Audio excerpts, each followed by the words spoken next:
Today is Thursday, May the 23rd, 2024. My name is Crispin Brooks, and I am interviewing Helga Poulsen on behalf of the USC Shoah Foundation. This is a hybrid interview, so I'm located in Los Angeles, California, while Helga is located in Pacific Grove, California, also in the United States of America. The language of this interview will be English. Please state your name. Helga Poulsen. What was your name at birth? Helga Feldman.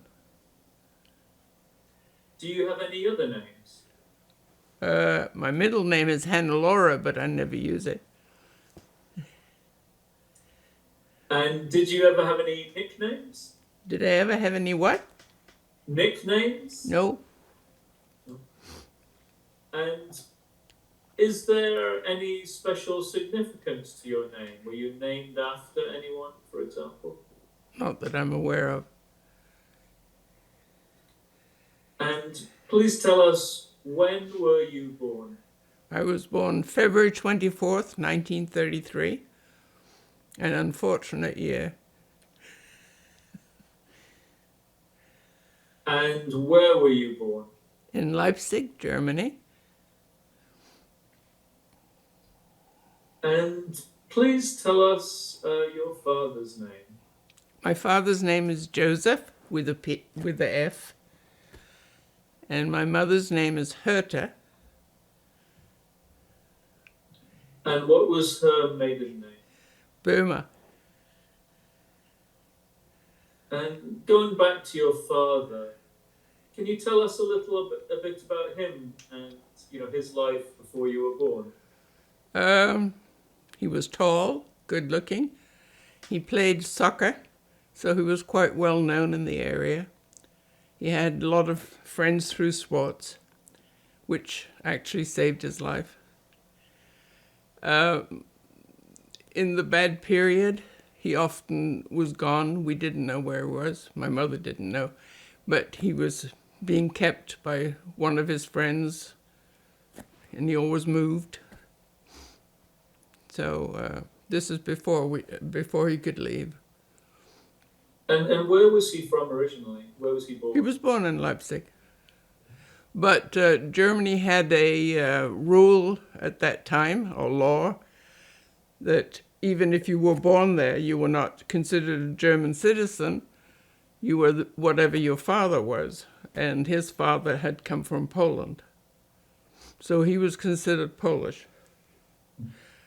And my mother and I, my mother who's very German, both had a Polish passport and came to England with a Polish passport. We'd never been to Poland.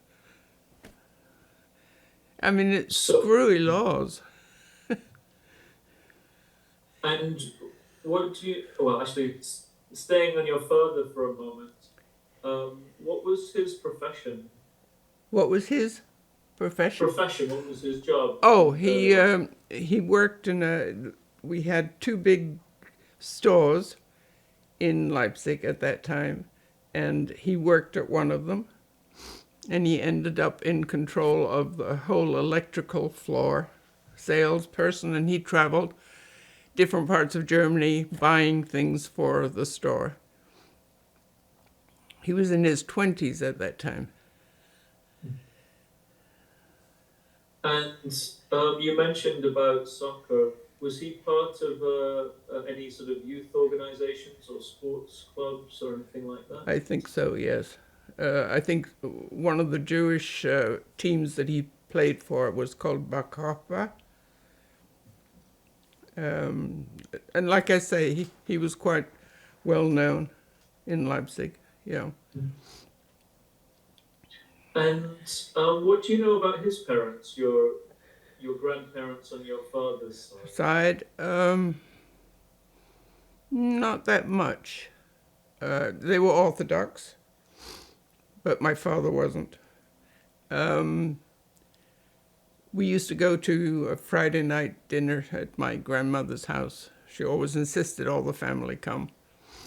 And She was a very energetic person. She was barely 5 foot tall, which is surprising because she had tall children. But she kept the family together in bad times. And she ended up having 12 children, I know. But they seemed to have large families at that time. But only 8 survived for adulthood. They seemed to lose a lot of babies. My grandfather was a shoemaker. He made shoes, custom shoes for people, and that was his profession.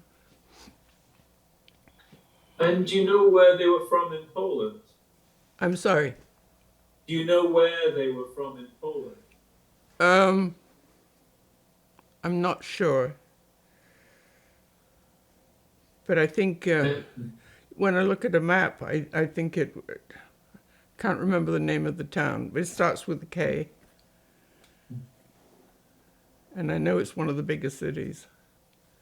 Perhaps Krakow or Krakow. Kielce? Krakow.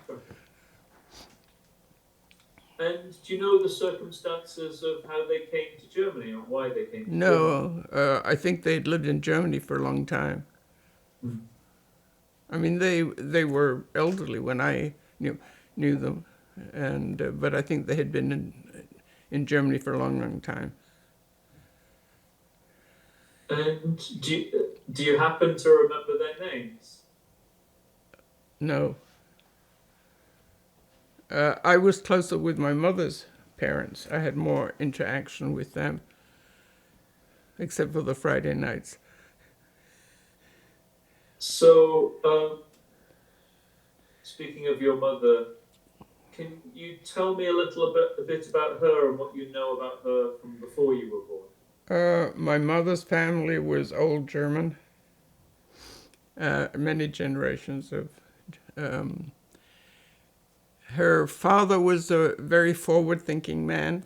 He made sure that all his children, including all his daughters, had good education and a good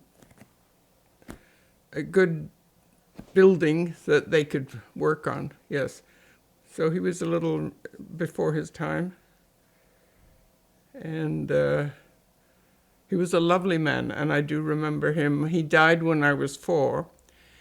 But I can remember he was always very kind and gentle man. And what was his name? His name was Emil Burma.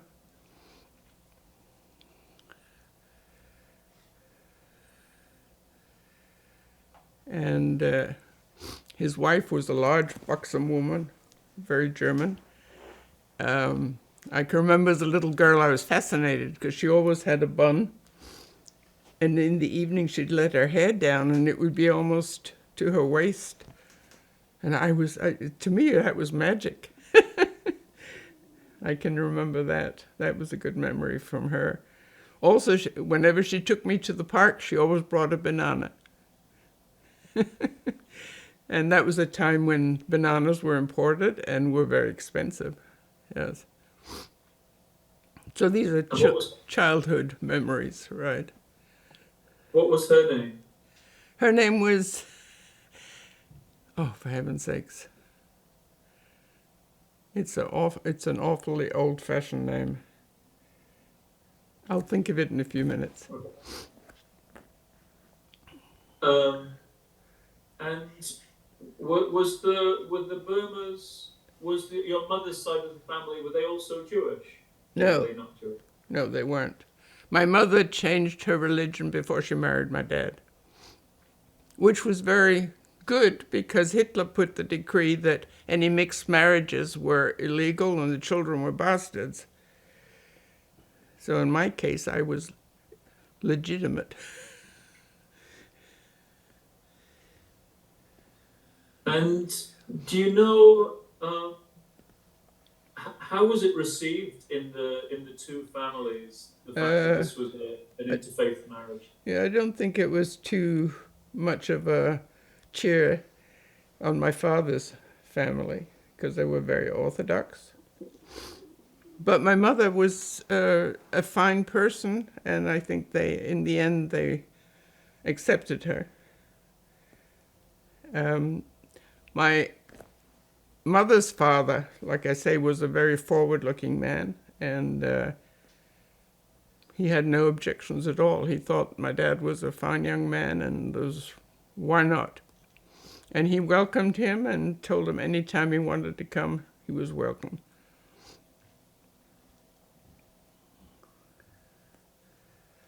And I wonder if you have memories of where you lived in Leipzig as a child. Yes, we lived in an apartment in fairly center of the city. I remember that.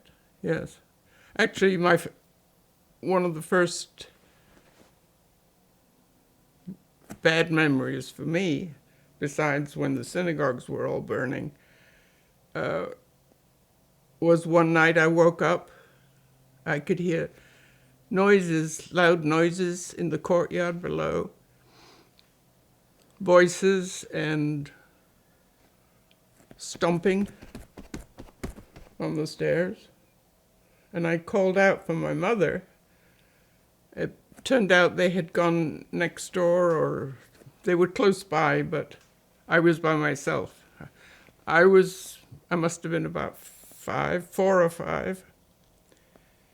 And I could hear this thumping on the stairs coming up. And the doorbell rang. I got out of bed, and I thought, what now? What am I going to do? And I crept up to where we had this slit for the letterbox, and I opened it, and I looked, and all I saw was polished boots. And I knew not to open the door. And after a while, he left. I guess he went somewhere else. And I heard him say, "Niemand ist da." Nobody's here. That's a memory. Now, I had that memory. I had bad dreams till I was about 14, and it was always about the black boots. So even at that young age, I knew it was dangerous. You know. Do you remember your parents kind of explaining that danger and things to do or not to do? No, I think I got the gist. No, they were very, very quiet about things, but I must have been pretty intelligent because I picked up things. It's surprising what children know. And no, I remember my mother was very distraught when she came back and they tucked me back in bed. That's one memory that's very searing. And the other one was when I was about 4, I guess, being on the street with my mother. And we went past where the synagogue was, and it was on fire. And there were people just standing around. Nobody did anything. They were just like they were observing. And my mother bent over and she said, "Oh, naughty boys were playing with matches." And I looked at her and I thought, no. And I actually said it, no. I think those men in the mustard-colored shirt had something to do with it. And she clapped her hand over my mouth and she couldn't get me out of there fast enough in case somebody heard. I think she was always afraid I was going to speak up at the wrong minute. So. And which synagogue was this?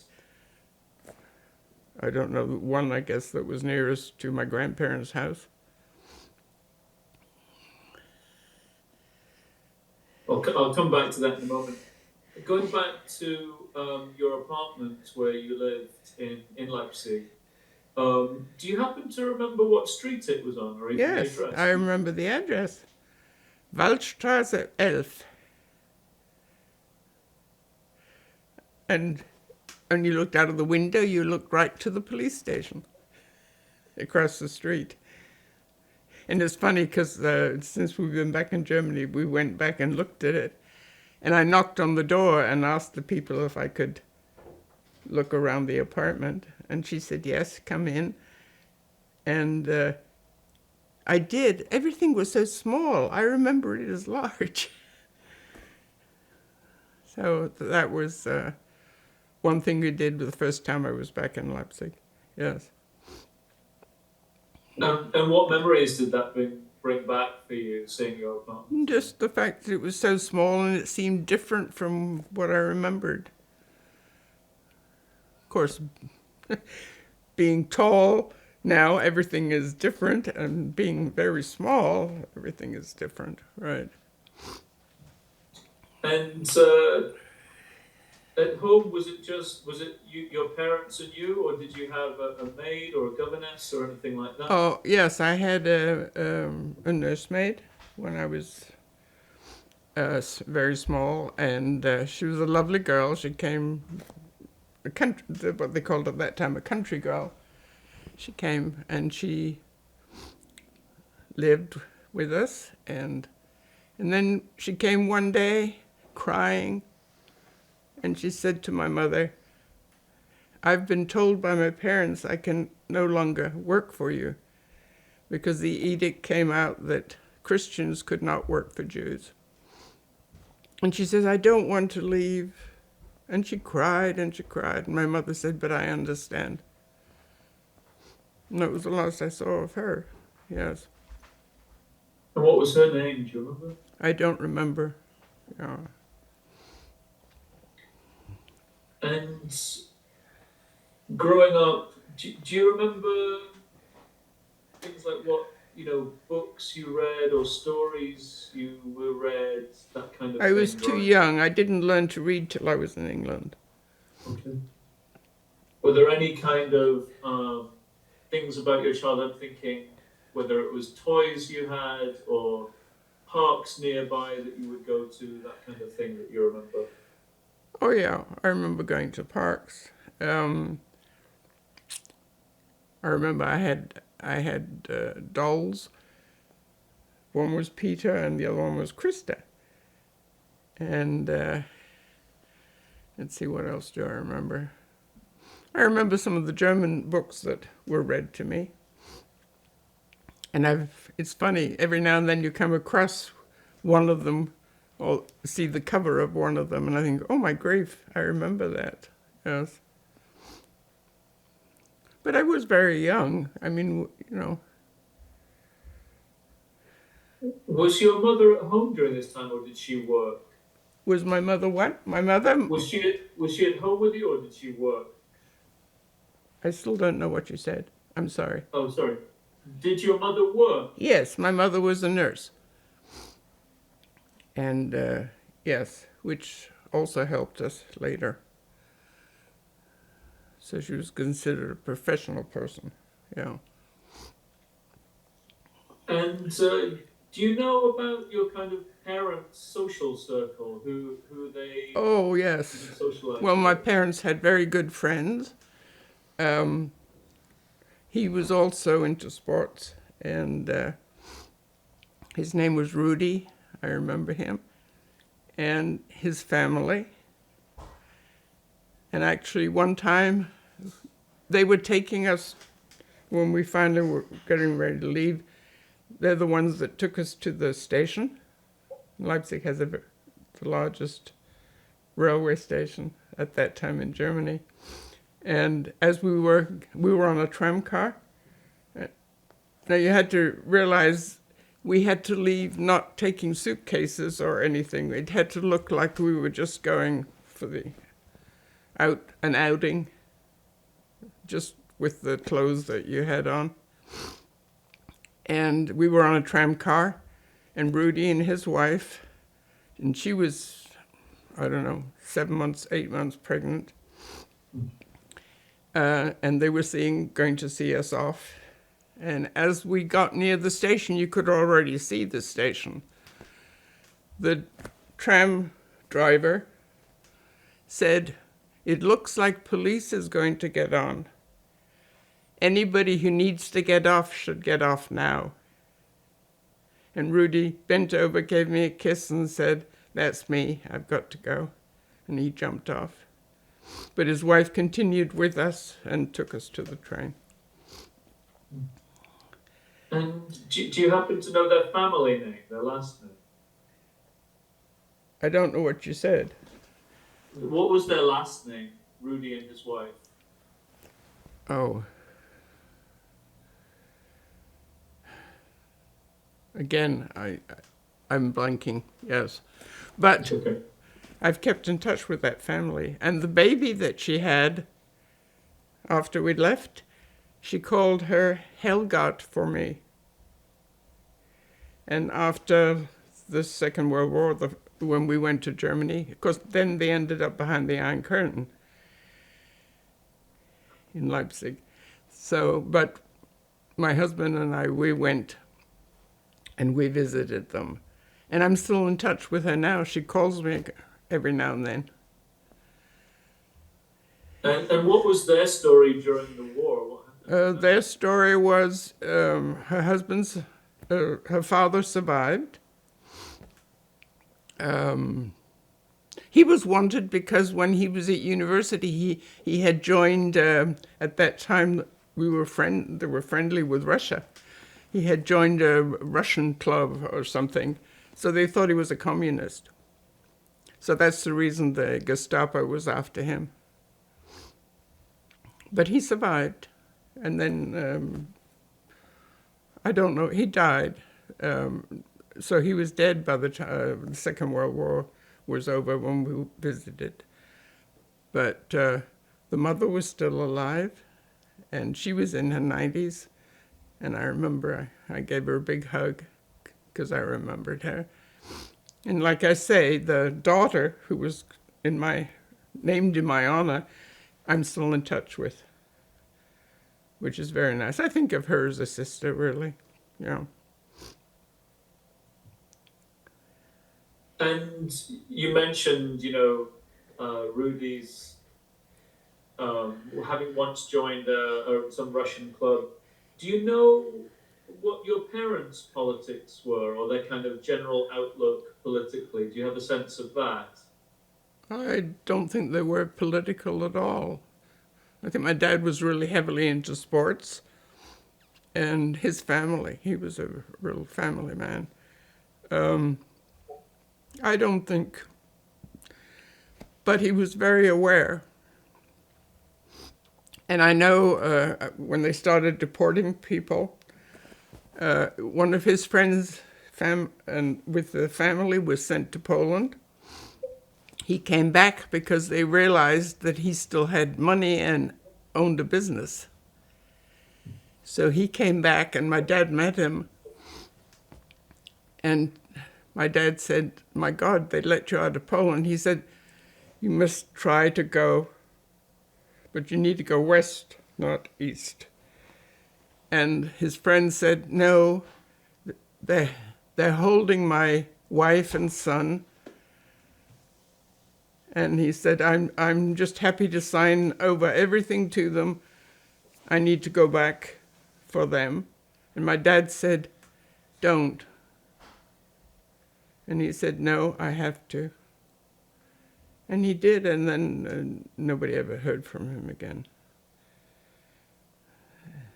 And it happened that way a lot.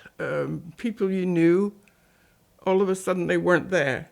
But you didn't know, had they escaped or had they been deported? We had a strange happening, and my mother never could find out who it was, but our telephone would ring sometimes, and a voice would say, "Don't be home tonight."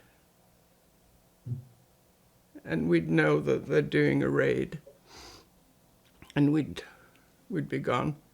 We'd either go to some park or someplace, yeah. And that happened a number of times. It was always a male voice. And my mother wasn't sure if it could have been one of her brothers or a relative, or it could have just been a friend, or she never knew who it was. But it happened, fairly often. And one time I can remember, I think I must have been, I don't know, 4 or 5. They said, this time it's a big one. Stay away. So we ended up going to the Polish consulate because they couldn't touch you there. That was supposedly Polish ground, right? And we spent 3 or 4 days in the grounds of the Polish consulate, in the gardens. And there were a lot of people all crammed there. Didn't dare step out because they were waiting for anybody who came out. And it started to rain. I remember at night it started to rain. And my father's, one of his sisters had a car, and she drove it into the grounds so we would have a dry place.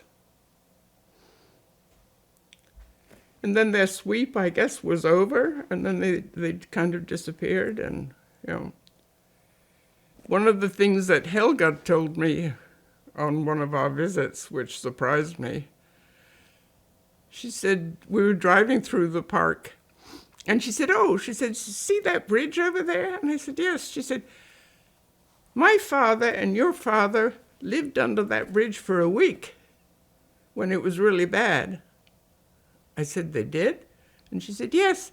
My mother would take the pram and walk the baby and would throw them sandwiches and things to drink.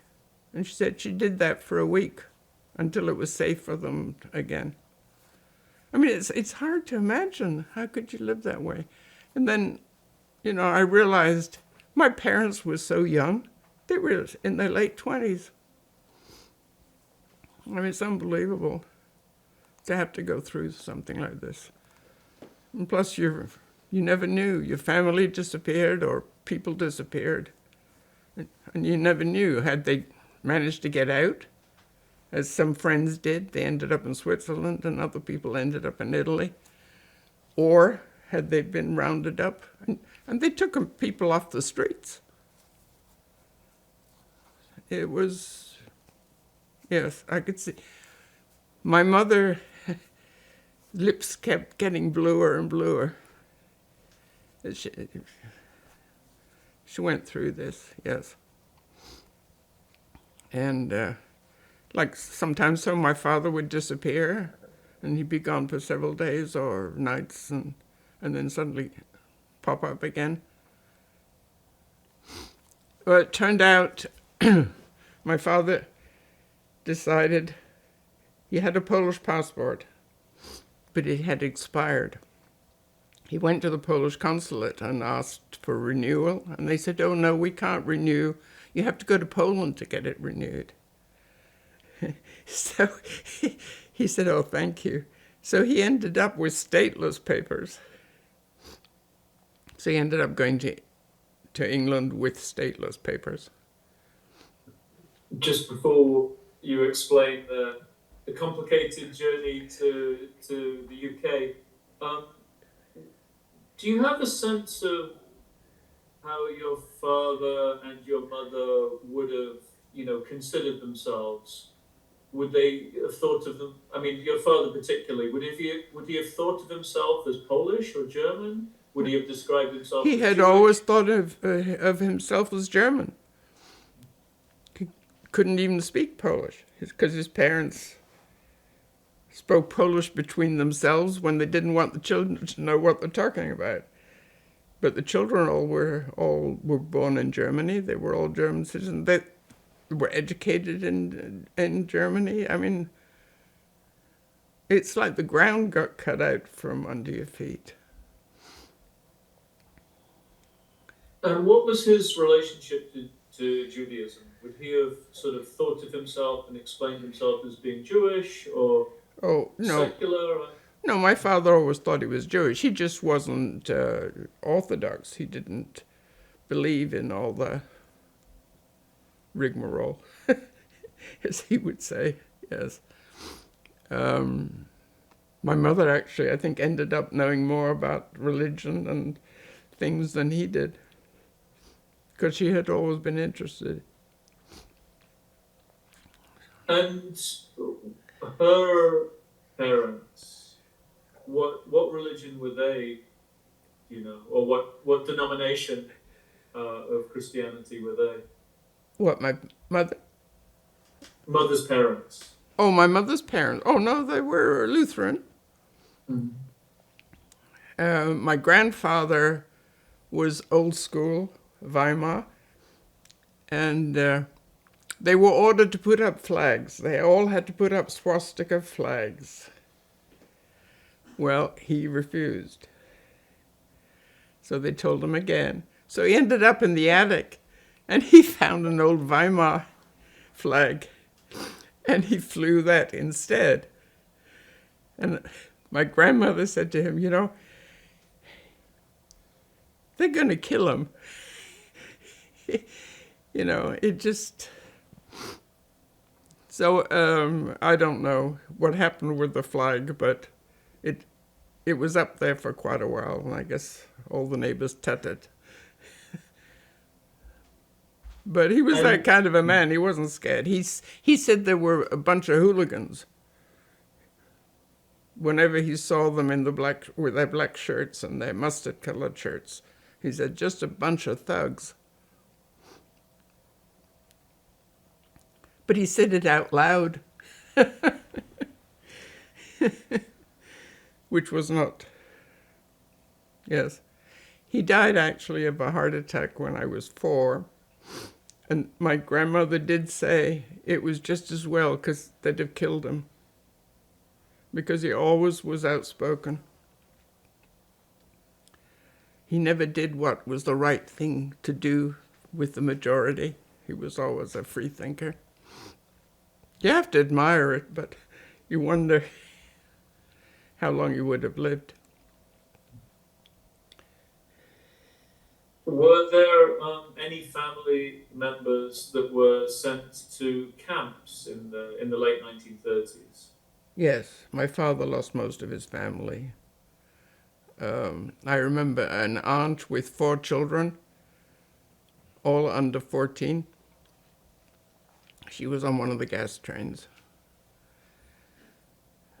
She disappeared. And I had another aunt and uncle who, the ones with the car, they stayed because people owed her quite a lot of business money. So I guess my father said to her, just forget it, get out. And she said, no, they have to pay us. Well, they got as far as Belgium. That was the last that anybody heard from them. So there you go. Just going back to your family at home for a moment, did your parents keep a kosher home? No. And you mentioned earlier going to synagogue with your grandfather. Yes. That was my father's father, yes. Can you tell us a little more about what you remember of that? Not much.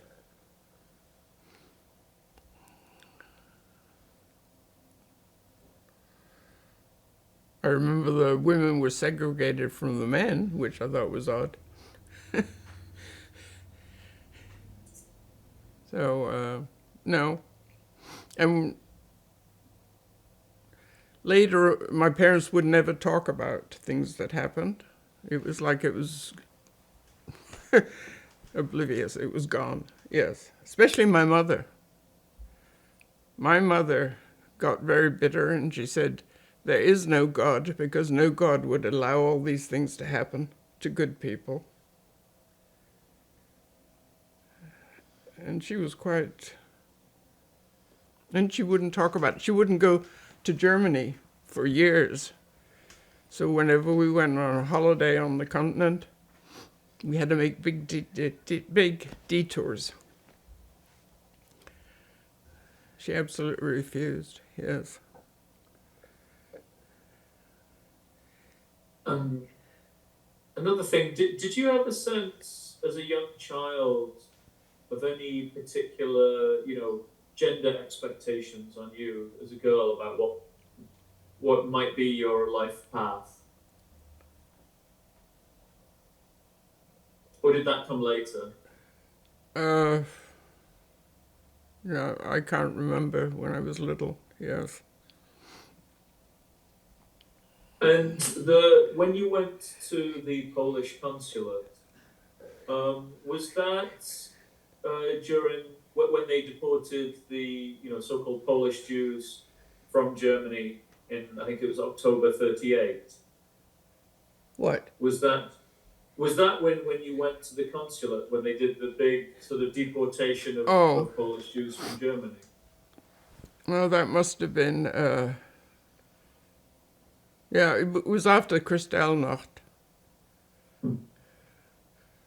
because it got worse and worse, and that was the first big.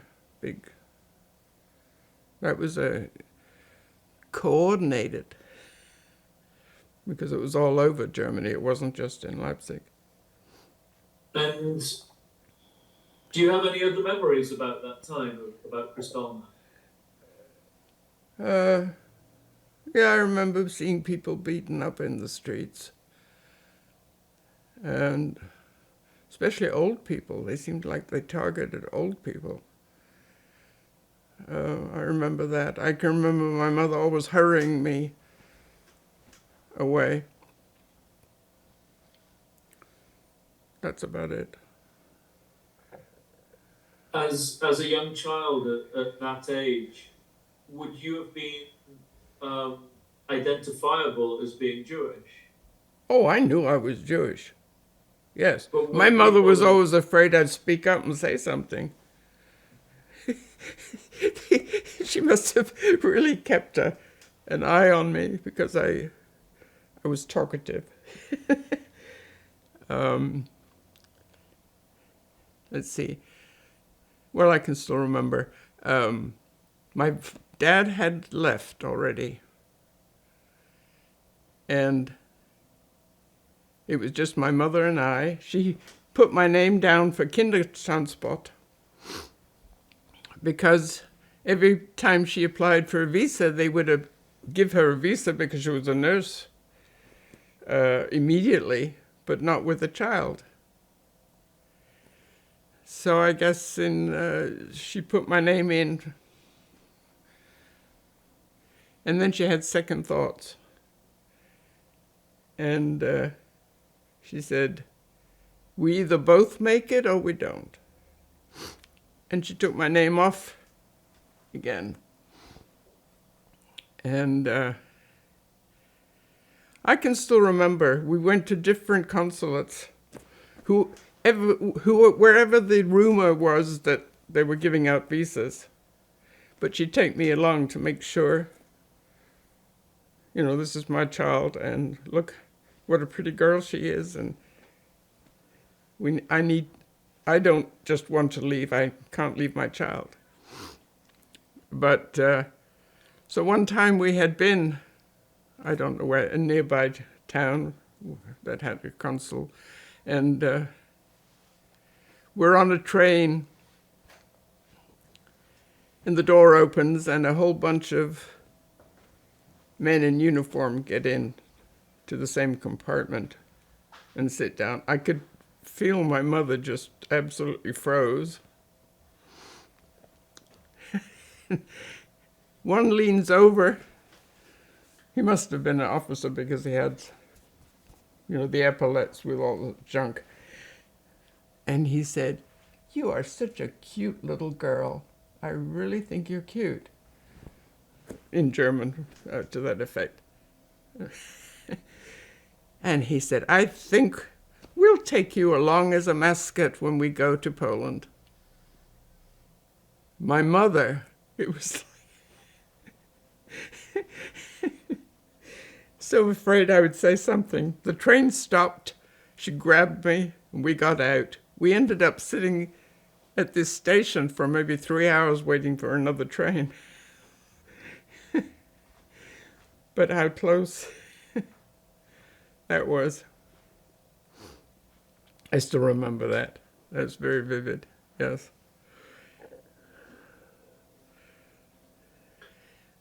And can you talk about what you know about what your father beforehand, how he was able to leave, what he was able to arrange, and with who, and that kind of thing? Well, you mean how he was able to end up in England? Uh, we were lucky. He had family that had lived in England for a long time. So it was another branch of the family. And he telephoned several times and spoke, I guess, to a distant aunt. And he told her what was going on. Well, they hadn't heard. I mean, the government knew, but the ordinary people didn't know. And she said, "Oh, I think you're exaggerating, Joseph. This kind of thing doesn't happen."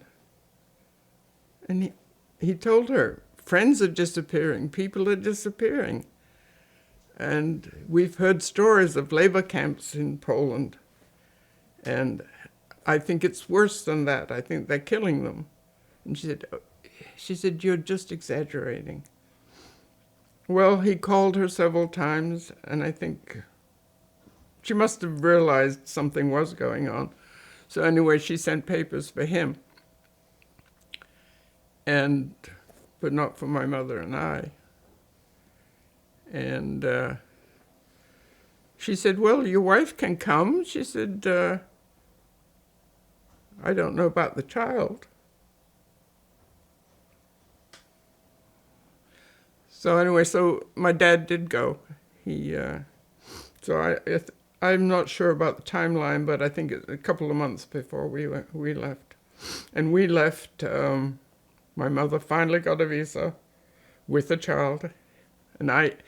So we went to England on Polish passports. We were not Polish citizens, never been to Poland, couldn't speak Polish. And I was on the passport with her as a child. And how easy was that how possible or easy was that to kind of procure at that time? I don't know. I don't know how she did it. But according to her, we were on the last ship that left Cuxhaven for England. And that was 2 weeks before the outbreak of war. And I remember all the soldiers standing quayside. And we had to walk past them with all their flags and everything else. And that was eerie. I remember being frightened. How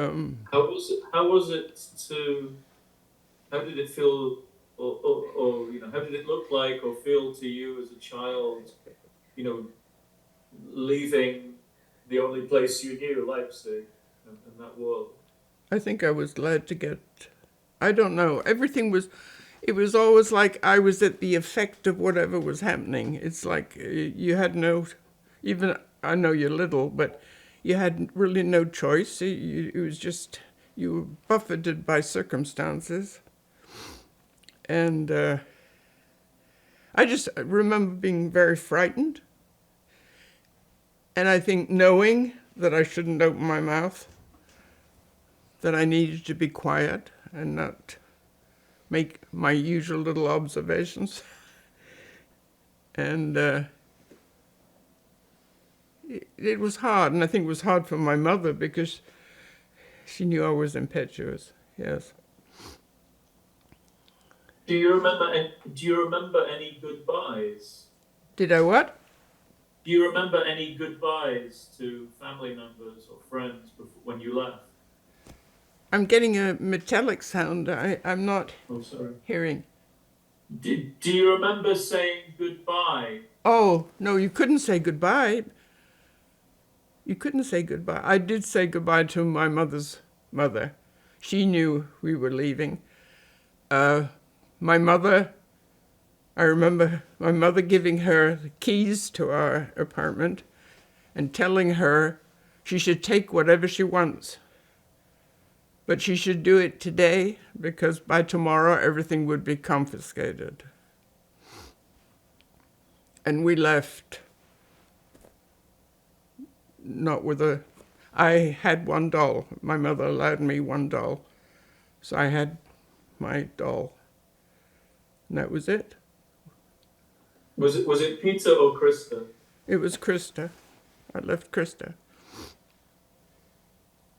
And when I named my daughter Krista, my mother said to me, "You can't name a child after a doll."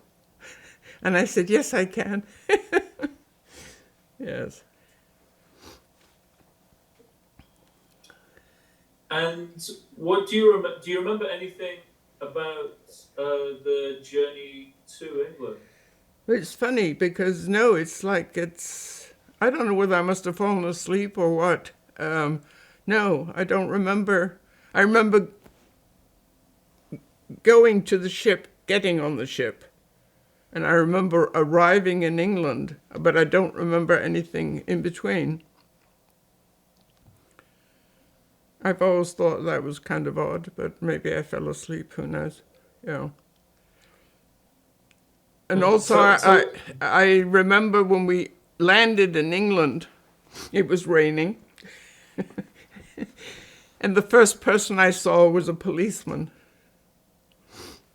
with a blue. And I remember walking around him and looking at him. And he looked down at me and he smiled. And that was so foreign to me because no policeman or anyone in uniform had ever smiled. I remember that. Well, that was just... And then my father met us and took us to the... I don't know where it was. Must have been Dover. And then he took us to his relatives. And where were the relatives? The relatives were living in Westcliff-on-Sea. And we stayed with them for a few days. But I became very ill. It turned out I had scarlet fever. And I ended up in a hospital but nobody could come near me because it was highly infectious. So there I was. I was, 6 years old? Couldn't speak the language, didn't know what was happening, and was in isolation. That was scary. I remember my mother would visit, and she'd wave to me through the window. And they fed me parsnips. And I remember not liking parsnips, but I couldn't tell them I didn't like parsnips. And I could remember taking them off my plate and tucking them away.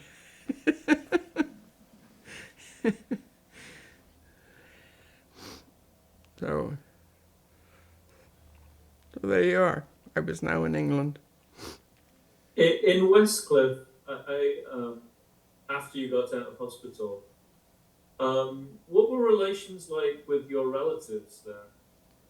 Oh, fine. There were a whole bunch of boys that were my age or just a wee bit older. And I always referred to them as the boys. And they kind of took me under their wing. It was very nice, yes. And I've kept in touch with them until unfortunately, they've all died, meanwhile. My last cousin died just a couple of years ago, and I used to talk to him quite a bit. And what was his name? Alan. And I think he was a couple of years younger than I, because I remember pushing him in a pushchair when we arrived in Westcliff. And he knew my story. He's one of the few that really knew. And were they Feldmans? No, they were... Oh, that's the grandparent's name. Thank you. Kerkut.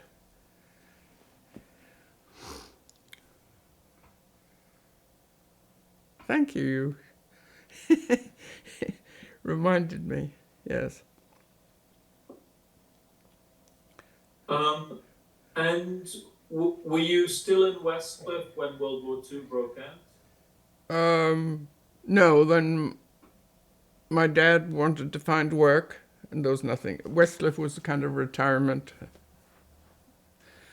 um, small town, and he went to London, and now they couldn't speak English, but he could speak Yiddish. And his uncle told him, somebody approaches you for a job, whatever they say you need to do, you say, yes, yes, you can do it. And that's how he started out, you know. And what did he do? I don't know, but he did like odd jobs or whatever, yes. And then the English family were furriers. They had a workplace in the heart of London, and they gave my dad a job. So then he did that for a while. But my father was a born salesman. He could sell anybody anything, and it was a talent that came very useful to him, yes. And he always worked his way up. He was not a person you could keep down. He was always, I don't know how he did it, but I always admired the tenacity and the sense of achievement that he had. Yeah. And do you know where you moved to in London? Yeah, we were in I think it was the Jewish area, because I can remember we had a flat. It was a Victorian house with the upstairs, with Mr. and Mrs. Rappaport. They were an older couple, and they could speak Yiddish, and they kind of took my dad in. And then when my mother and I arrived, they were very kind. They were very nice to us. They didn't have any children, so they kind of adopted my parents, and which was fine. It was lovely. And this is all as war was announced. And next thing meanwhile, the children had to leave London. And so I didn't do kinder transport, but I did transport out of London with a label attached to me, put on a train.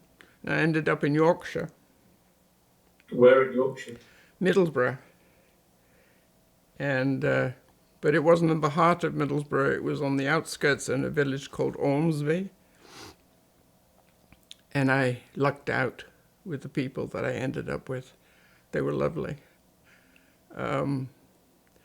They were two ladies who lived together, and it was like suddenly I was embraced with warmth. It was very, they were very kind to me. Again, I could only speak German. They could speak a few. They had traveled quite a bit. They could speak a little bit, but not too much. And, you know, it's hard to be away from anybody and you couldn't speak. So I learned English very quickly. In 2 months, I was speaking English. And what were their names? What were the two women's names? Winifred Cole and Stella Harvey. And then later, Winnie's sister also came to live with them, and her name was Dodo. Oh, that was the nickname. So I guess it must have been Dorothy. And she married the local farmer. It was a very nice life. It was very, very nice. Until my mother sent for me in panic, because my father had been interned on the Isle of Man, which they did. All the people that came the last year before the war, they interned, because Hitler sent many undercover people. And until they had checked out, till you were checked out, you were isolated on the Isle of Man. And so it was just my mother and I. with Mr. and Mrs. Rappaport downstairs. And the Blitz was pretty bad. Every night. Every night you left your beds and you went to the shelter. And things were bombed all around you. And what did you do in the shelters when that was happening? Well, you tried to sleep there, but I mean, they were crowded because everybody, and sometimes the shelter was full, they wouldn't let you in. Anyway. What did you do if they didn't let you in? If they didn't let you in, where did you go?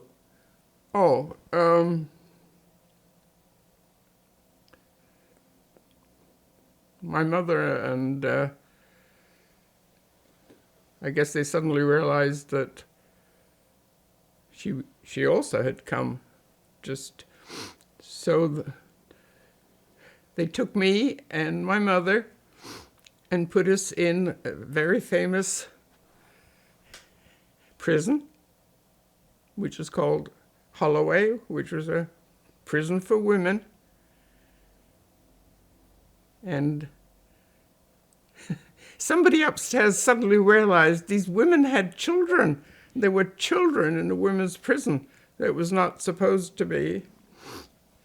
So in panic, they rounded up all the refugee children and they sent us to an orphanage. It was Dr. Bernardo's home, and it was out in the country, and it was little cottages in a large area. And all the refugee children had a cottage to themselves with one person in charge. And it was an English person in charge who couldn't speak German. None of these children could speak English. I was the only one. And so at 6, I interpreted for about 14, 15 children, and most of them were older than I was. They were up to about 14. And there I was, interpreting. And I kept telling them, you know, we're not orphans. We have parents. Why are we here? And they just ignored. They just ignored us. I don't remember how long we were there. But then they sent us to another orphanage. It was a smaller orphanage, and it didn't have the grounds like the first place did. And that place was bombed. I remember waking up and there was fire all around. And some of the refugee children were killed. Meanwhile, my mother had also been interned from Holloway. She was sent to the Isle of Man, threatened to go on a hunger strike. All the women decided they were going to go on hunger strike until the children were returned to them. Meanwhile, my British family up in Yorkshire, she was getting in touch with her representatives and all. So there were two forces looking for us. And we had disappeared. We actually were off the books. We had disappeared. They didn't know where we were. Finally, I guess somebody in their good mind found us. They found there was children that were someplace they weren't supposed to be. And my mother just said she remembers the train arriving on the Isle of Man, and I'm leaning out the window, and in one hand I have a toothbrush, and in the other hand I have some of the shrapnel I had collected. And that's all I had. So then we were on the Isle of Man for, must have been months, because I remember I wrote several books and things and did drawings, and we had a Russian ballerina there, and she was teaching the girls how to do ballet. I was kind of happy. I mean, it was different from what I had had before. And finally, my parents were released. Oh, and I was sent back to Yorkshire. But my parents were released, and my father had to go in front of a tribunal, and the judge apologized to him that they had incarcerated him on the Isle of Man, and gave him full. So the funny thing was, they gave him work permits, and he ended up at a secret hush-hush aerodrome near Warrington called Burtonwood, where he was working with Polish pilots. I mean, it was a farce. It just showed you how unprepared people were. And I was back in Yorkshire. And I stayed in Yorkshire for 5 years. And what did you do there? Like, what was your everyday life back in Ormsby? What would you get up to? Oh, I went back to school, being educated, and the people I had made friends with. I sang in the church choir. I always told them I was Jewish. I really was doing them a favor. I had a good voice, so I did a lot of solo work. It was a happy time. It was so different from what I had experienced that I really enjoyed it. I didn't really want to go back. I was happy to be in Yorkshire. And did you have friends with the local children in Ormsby? Yes, but not the deep friendships that I'd had in Germany. Yes, I think I was a little cautious. People disappeared. I got on with grown-ups much better. And I remember that's where I learned to read, and I discovered books, and I became a real bookworm. And it was just different. I felt very secure there. And I guess my parents were happy not to have an encumbrance. At least my mother, I think. When I got back, finally, when they were settled in London from Warrington, they went to London. And I got back to them. It was never the same with my mother. It was, I don't know. It wasn't the same bond. It was hard, yeah. And she couldn't understand me either. She would speak to me in German, and I would answer. I could understand what she was saying, but I would answer in English. And she thought I was doing it on purpose, to be perverse. No, I wasn't. I had totally forgotten my German. I actually had to learn it again.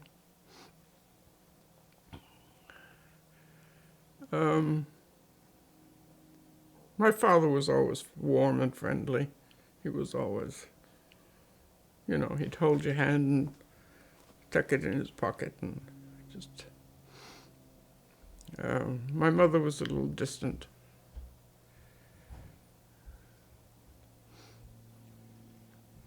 Do you think this was... I think it had to do... always like? No, I think it had to do with what she went through. But as a child, I didn't understand that. I just wondered what I had done. Oh. But I had nightmares till I was 14. But nobody ever talked about it, or nobody ever tried to make it easier or explain or anything. You had to do it on your own.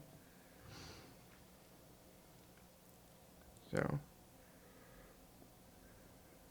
How were the bonds with Winifred Cole and Stella Harvey and I guess Dodo Cole as well? What was your relationship with them like? Oh, they were like a set of aunts, that you'd gone to visit, and you stayed a while. They were really good to me, and they also they were principals of schools.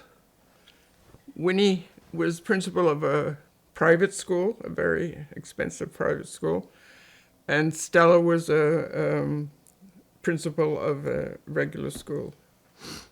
And so they really impressed on me that education was very important.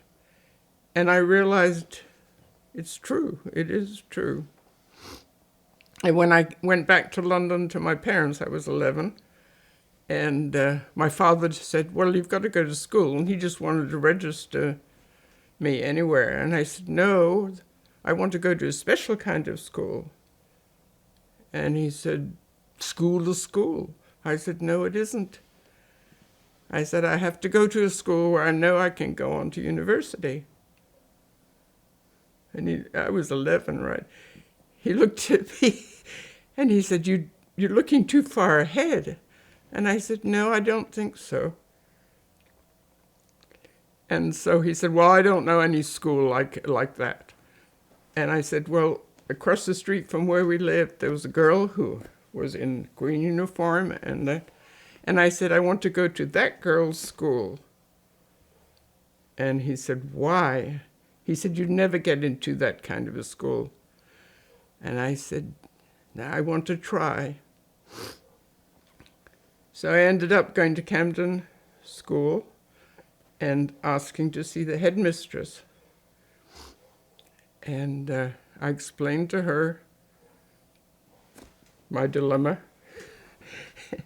And I said my father wasn't too happy about my going to this kind of school, but that's what I wanted to do. And what could I do to facilitate that? And she said, well, you have to have an examination because we just don't take anybody. And I said, okay. So she said, you can do it now. So my father was sitting outside waiting, and I did. And so when I got through, she said, well, you've passed with flying colors. There's no reason why we can't take you. Not just that, but you do realize this school is quite expensive. And I said, yes. What can I do about that? And she said, well, we'll give you a scholarship. And they did, and even included books and everything. And the only thing that I had to pay for was the uniform. And my father grumbled. But I went there until all through school. And who was the headmistress at that time? Her name was Busby. Buzz. She had a big bosom, and her name was Buzz. Now, why am I thinking Frances Mary Buss? I don't know. But I remember we made jokes that, she was very bosomy, that you could see her bosom coming around the corner before she did. So. And who were the other pupils at this school? Who what? Who were the other pupils at this school? Were there other Jewish kids? Oh, I ended up with really good friends, and there were 5 of us that were kind of good friends, yes. And so from the time I was 11 until I left England, and I still am in touch with a few of them. Can you name them? Huh? Can you name your friends? Can you tell us their names? Oh, let's see. There was Beryl Royer. Her family had come during the French Revolution from France. And she ended up being an actress until she started forgetting her lines or having trouble. And then it turned into Alzheimer's. And she died young. She's the only one that died.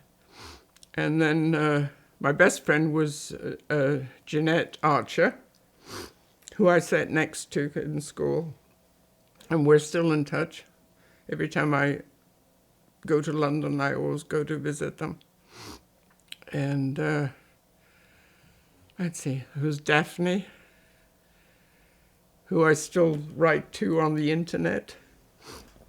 Although the last time I wrote to her, she said, you know, we're getting very fragile and we're kind of forgetting things. Did you write to me?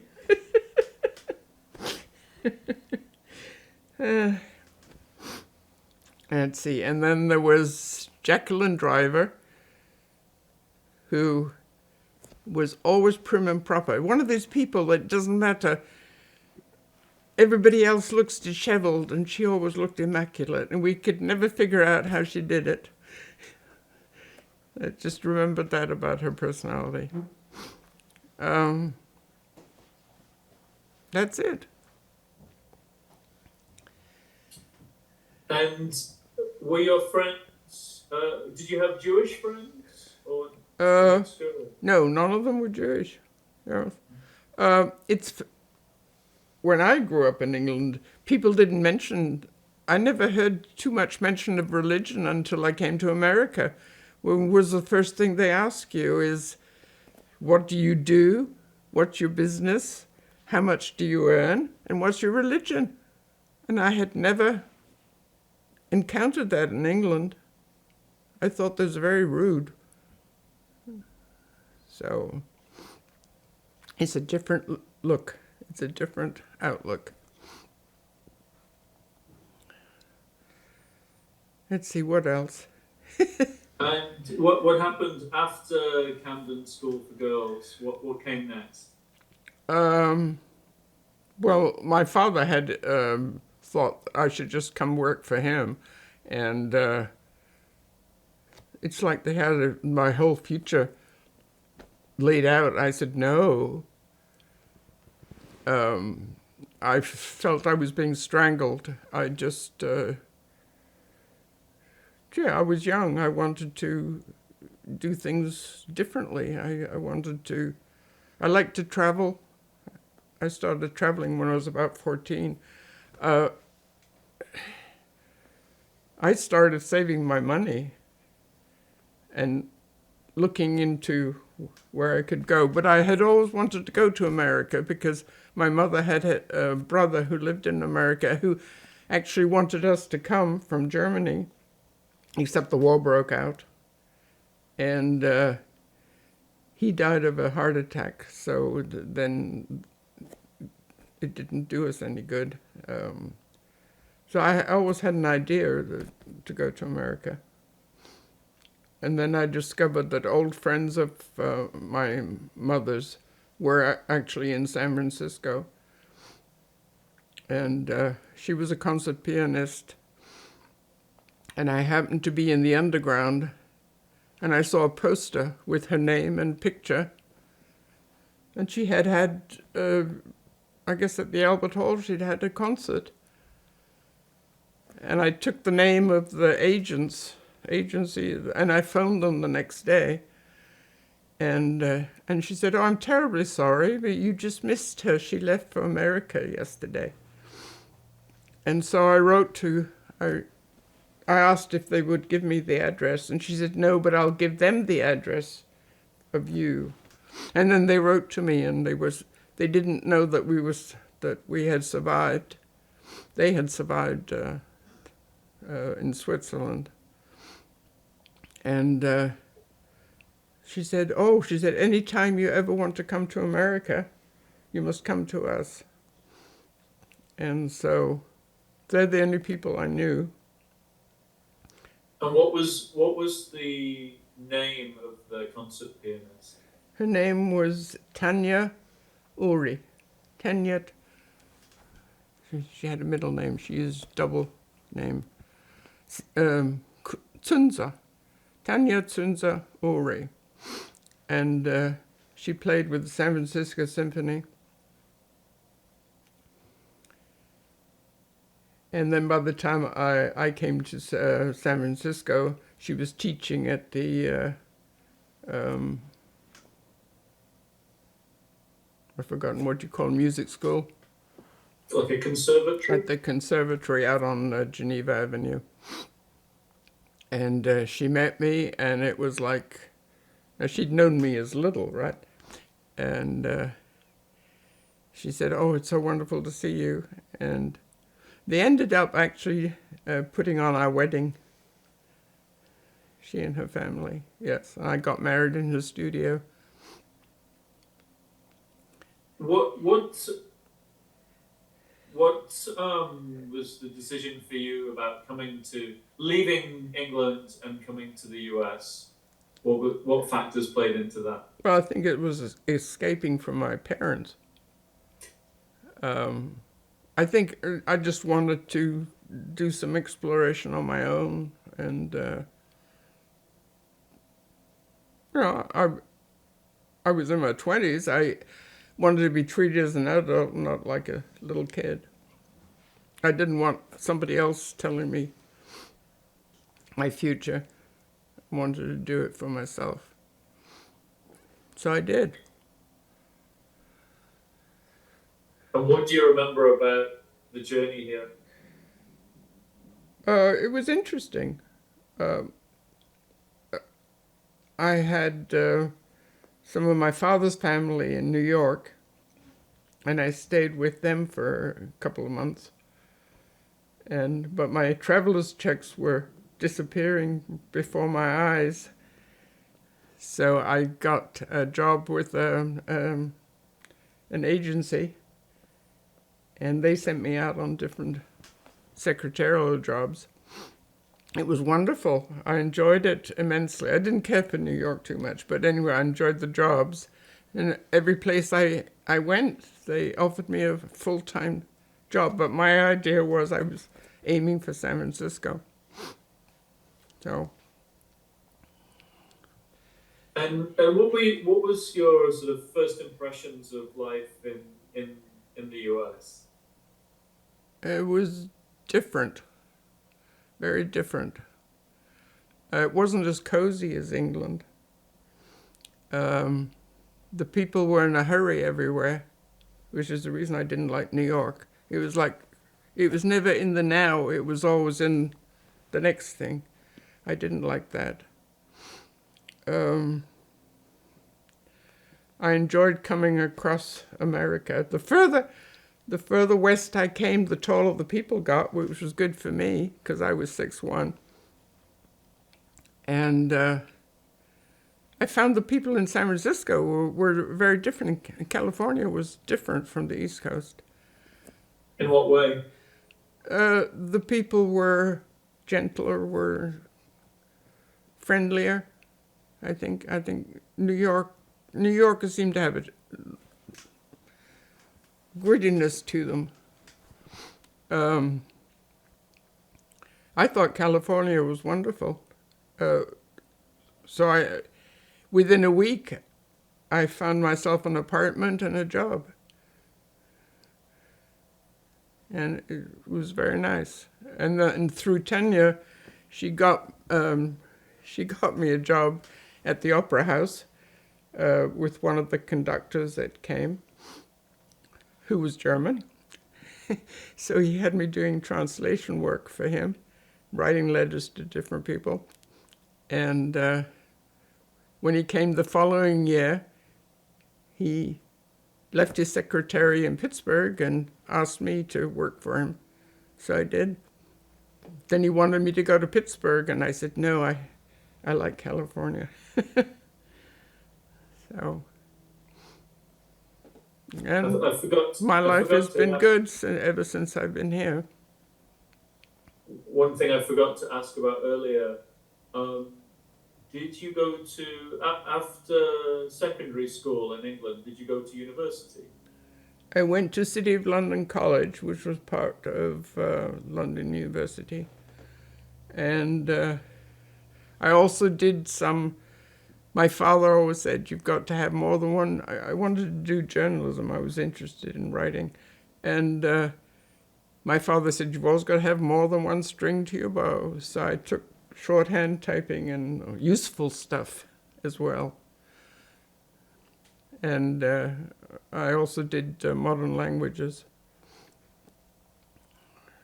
just to keep my German going, yes.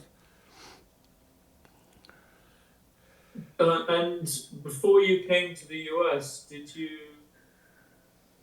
how would you describe, or if there was any, what was your religious observance at that time, if there was any? What was my what? Did you observe Judaism? Did you go to Oh, synagogue? Did you? no. I've always known that I'm Jewish. I always felt, I definitely am Jewish if I've gone through all this stuff. I'm definitely Jewish, yes. So, but it seems ridiculous to me that people can be split up because of religion. I mean, it just seems, and yet looking back in history, I mean, religion has really done an awful lot of damage all the way along. Doesn't matter what kind you belong to. It's very sad. It's just sad that we can't just be people and enjoy our lives and let other people live their lives and not try to interfere. It's got nothing to do with you. But it seems like it doesn't matter. It keeps rearing its head. And we've had it now. We came very close. As soon as it's been very close. And I think we're in danger. I don't feel as secure now as I did. After October the 7th? October the 7th, I think, is horrendous. It shows how much hate there is. It's unbelievable. It really is. And the people that are protesting, most of them don't even know the back history. And they don't know, like a lot of those kids don't even know where it is. If you showed them a map, they couldn't tell you where it is. It's sad. And it shouldn't happen again. So, I don't know. I hope they survive. Before we come back to the kind of bigger sort of picture things, can you tell us a little bit about, what happened? You were settling in San Francisco in the 1950s and you get a job. What happened to you, from then until today? Oh, when I was in New York, I don't know, I met a young woman who was tall, and she said to me, "Oh, you must join the Tall Club," and I'd never heard of it. And I said, "Oh, no, there's no point my joining anything because I'm leaving. I'm going to San Francisco." She said, "Oh, my best friend's in San Francisco. Here, I'll give you her telephone number. You give her a call." And so I did when I arrived. And within a week, I was invited to a party and I met people, and my life took off for that. I have to mention, my whole family is tall. I'm now because I've shrunk, I'm now the smallest person in the family. So, but it's nice. I have a happy family, and I hope that what I've experienced hasn't impacted them. Did you I assume you got married? I did, yes, to somebody in the Tall Club. And so there is actually a thing called the Tall Club. I didn't know about that. Yes, it's international, actually. Yes, you can Google them. And what do you do as a member of the Tall Club other than be tall? Oh, they had social functions and did a lot of things, and they'd go places, and it was a nice way to meet people because otherwise I didn't know a soul. So it turned out very nice for me. I think they're kind of dying out because the younger people feel they don't need it, right? So, so it's mostly old fogies now. And what was your husband's name? And what can you tell us about him? Norman. And I was married for 32 years. And I had 3 children. I have 5 wonderful grandchildren. And I just got back from Boston. 2 of them graduated from Northeastern. And I've got another one graduating with his master's in June at Irvine. So I must say it all turned out okay in the end. And you mentioned earlier going back to Leipzig and visiting your home. Can you tell us a little more about that? Well, my husband and I were traveling in Europe, and we were coming down from Sweden and Denmark. And he looks at a map. At that time, we still used maps. And he said, "Boy, we're not that far away from Leipzig. We really should go visit." And I said, "Do you realize it's behind the Iron Curtain?" He says, "So?" And I said, typical. It's typical. I said, "No, I don't think I want to do that." He said, "I think I would like to do that." So anyway, I called the consulate and asked, what will we have to do? And she said, "Well, yes," she said, I think it's quite safe. We haven't had an incident in 2 years."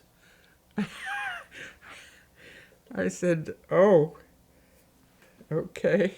So she told me, "You just apply." And so we did, and they allowed us in, but they told us exactly where to go in the hotel. And so we went and we stayed in a hotel. You have to give your passports in. And I had told him, I said, everything is wonderful, and we don't say anything. And he said, "You're such a scaredy cat." And I said, "No, I know what it's like." And it was funny because the first morning we came down in the lift and the doors open, and I was going to go to the desk, and the lady said, "Mr. and Mrs. Poulsen, I have your passports." And he looked at me and he said, "I guess you were right," because they must have heard. And I thought, "Oh, okay." We hadn't come that far. Oh. But, he was relaxed. I was very scared. I also told the consulate, though, our names and the fact we have children in California. I wanted them to know that we were going. And she said, "Oh, that's fine." She said, you can give us a call when you're back out. I said, "Okay." Because this must have been, 70, I think? 1970 or, It was still very much a Cold War at that time, yes. And was there anyone you met in Leipzig that you knew? Again? Did you meet anyone in Leipzig that you knew? Oh, yes. Cousins. They were all excited. They just thought it was wonderful, yes. And it was very nice. They were bakers. They had a bakery, and it smelled so good. And they insisted that we stay with them, and I said, "Well, we can't, because from the time you leave the border, they told you exactly how long it took you to get to Leipzig, and you better be there at that time. And then you couldn't stay with people, you had to be at that particular hotel. So that was the first time, and I thought, I don't like this, you know. It took a while before I went the second time. And what kind of things did you do when you went back to Leipzig? What were the things that were important to do? Well, just driving around, getting a feel of it. At that time, everything looked very dismal. No flowers, no color. Everything was very gray. The people had that scared look again that I remembered as a child. You know, it was not comfortable. And I think we were only allowed to stay, 2 days or something. We were told, and you had to pay for each day. You had to pay up front. And they weren't very... I went later with my son when he was a student, and he looked like a student. He had the straggly beard, and and he was driving, and they looked at him and they asked him to come inside. I stayed in the car. They x-ray, under the car and everything, and he was gone quite a while. I was starting to get worried, and I said to the policeman, I said, where's my son? He's a U.S. citizen. Why are you keeping him? And he said, oh, just questions. And so I started to get out of the car, and at that moment, my son came. He gets in the car, he says, boy, he said, that was really grilling. And I said, oh. And we're driving away, and he said, by the way, Mom, do you have anything with you, like a CD recorder or... And I said, yes, why? He said, that's what they were asking me about, but they were asking if he had it. They never asked me anything. And I thought, it's again that is closing on you, So, and he said, well, it's funny. Why would they pick me? I said, because you look like a, it's the way you look in your jeans and your beard and your, I said, you look like an anarchist, that's why. I look like a grandmother. So, that's it. In terms of your father's family, what do you know about what happened to them during the war?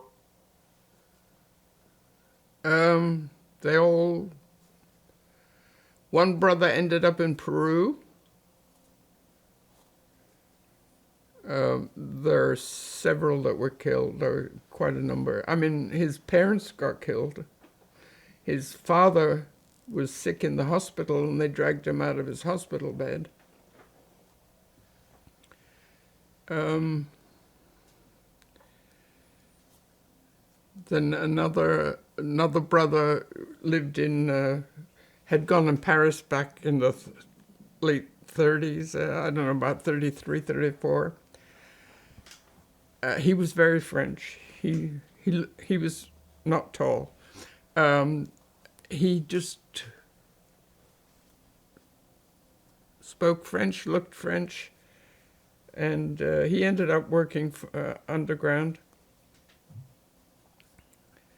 And when things got really bad in Paris, they ended up in Aix-en-Provence, which was in the other zone, which was not as strict as where the Germans held Paris.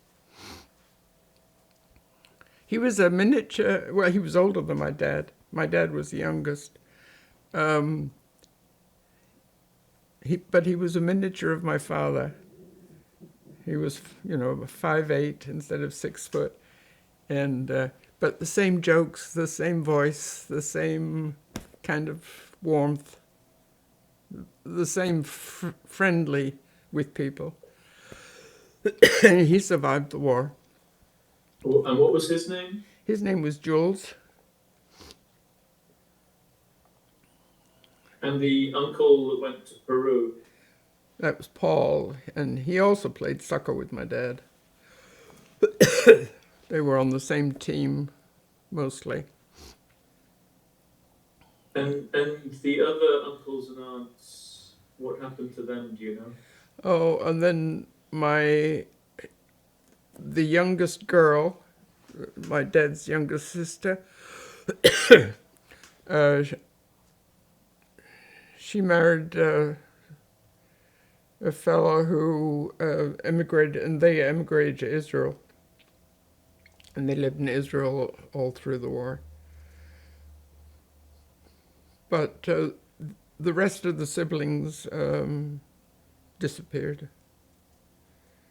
So the older ones. My father was close with his younger brothers and sisters. The others were older. And sorry to bug you, but do you know the name of the aunt that went to Palestine before the war? You know, it's that you have a metallic sound. What was the name of the aunt who emigrated to Palestine before the war and was there during the war? Her name was Dina.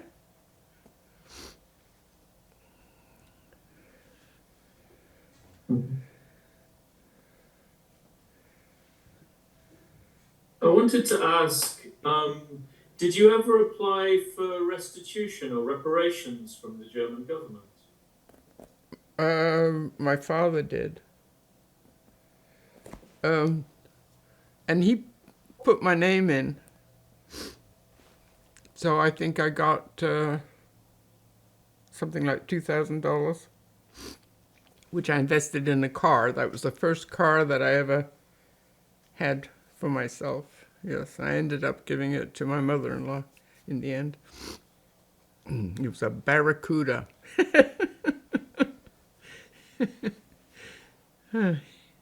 So $2,000 wasn't very much. I mean, I don't know what my parents, they never talked about it. My parents, it is like, it was a curtain. It was like it never happened. And I tried a couple of times because I thought, well, you know, it's not healthy. And I tried to talk about it, and my mother just, no. It was just too unhappy a time. So. Did they come out to join you in the States? A year after I got married, they decided. I was an only child, right? And yes, they came to live with us in Santa Rosa. I was newly, had only been married less than a year, and they moved in.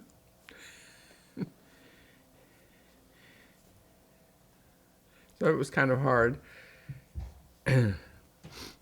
So I mentioned it to my husband, and he said, well, I like having them here, so it doesn't trouble me at all. I said, oh. He said, they're your parents. If you don't want them here, you need to say something. I finally did mention it, that it was not a good idea. We had a teeny tiny little house, and my mother kind of took over. But my husband enjoyed coming home, having somebody cook, and played cards with my dad, and, joked around. And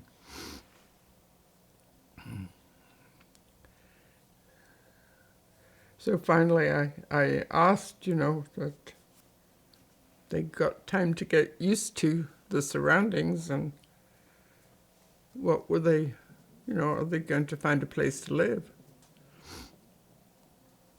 My mother said, "You don't want us." And I said, "Well, not in the same house, you know. I mean, it's..." So I wounded her to the extent that she didn't talk to me for a year. And they moved down to Los Angeles. So, well, that was that. So they were kind of cold until I had my first child.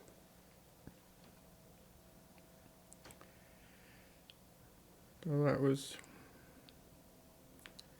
it was hard.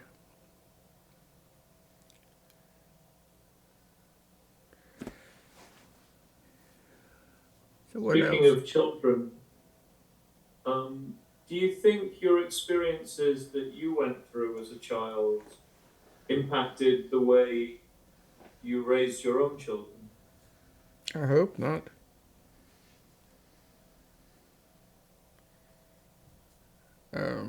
I've heard stories that some first, second generations have problems. I don't know. I've never asked them, actually. No. I hope not. We just... And I mean, I haven't talked about it too much either. I mean, mentioned sometimes in passing, but not in depth. do you think that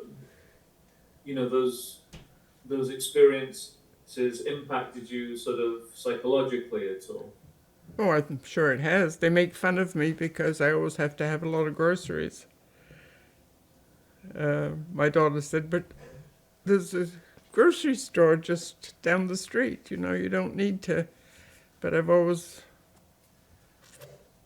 Well, we went through rationing. We didn't have much to eat for a long time. I mean, things were pretty bad in England during the war. And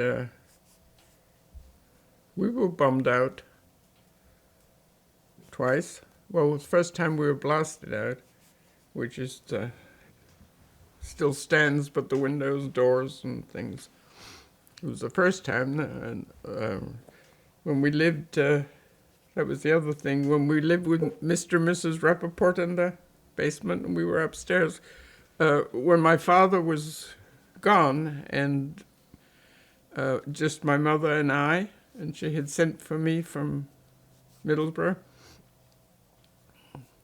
a bomb hit. And it was one night that I guess the shelter had been full. We weren't in the shelter. And I remember my mother said, no light, nothing. She stood me there and she said, "You don't move. You just stay there until you hear me say it's all right to come." Because she wasn't sure if the stairs were still there. And she said, "If you hear a thud, don't worry, you just don't move." And she, I guess, went way down the stairs until, I guess some of the stairs was torn away.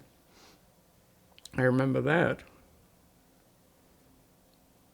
So in some ways, things were scary in England too.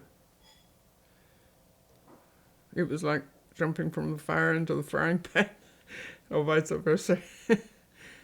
And also, there was a lot of disruption in terms of in Germany, your father being there, being not there, into going to hiding, and things like that. And then in England, movement around different people, and sometimes with your parents, and sometimes not. Right.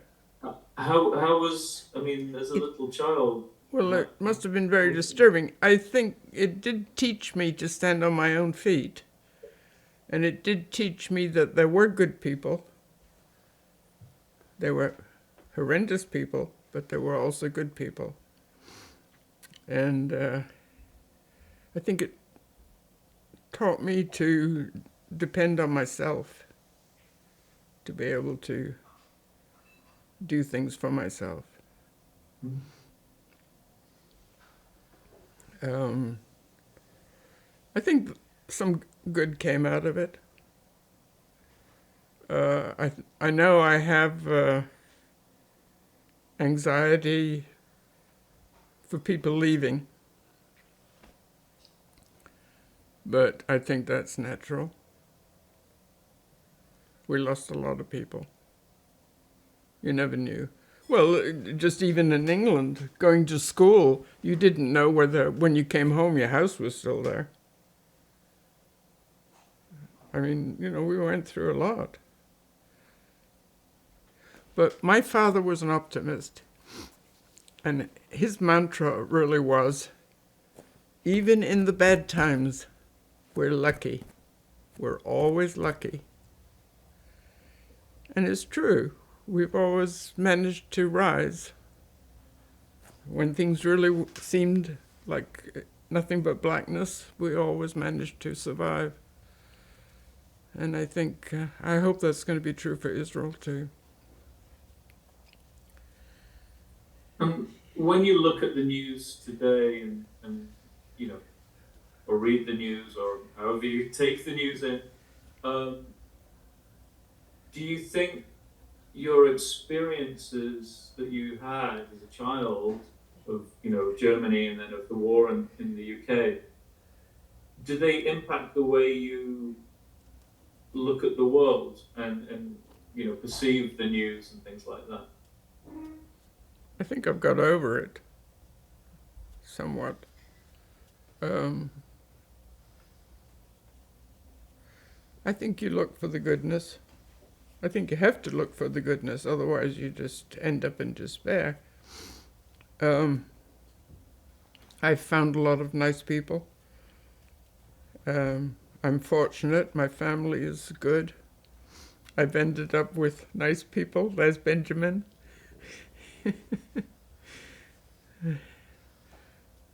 He's my love. He really is. I'm close to the other grandchildren too, but I've known this one from the day he was born. I was there when he was born. And from this little scrap of, he was a preemie, and now he's 6'7". He's right behind you smiling. So I'm lucky. My dad was right.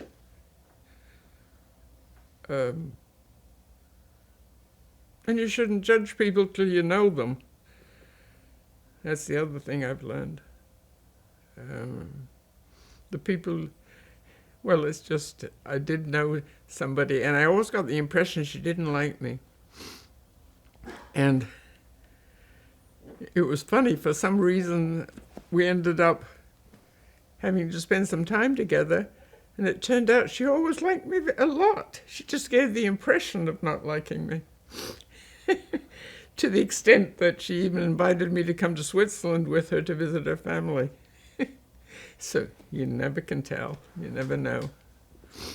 So I don't understand all this hate and that's going on, and all this mistrust of other people, and not liking people that don't look like you. Who cares? We're all the same. Either in England or after you moved to the US, did you ever experience any anti-Semitism towards you personally? No, not in England. I did. I think I went into shock, kind of. I think I was about 12 or 13, and we didn't have many Negroes in school. But we had, I think, 2 girls. And one of them, I used to go home with her on the Underground,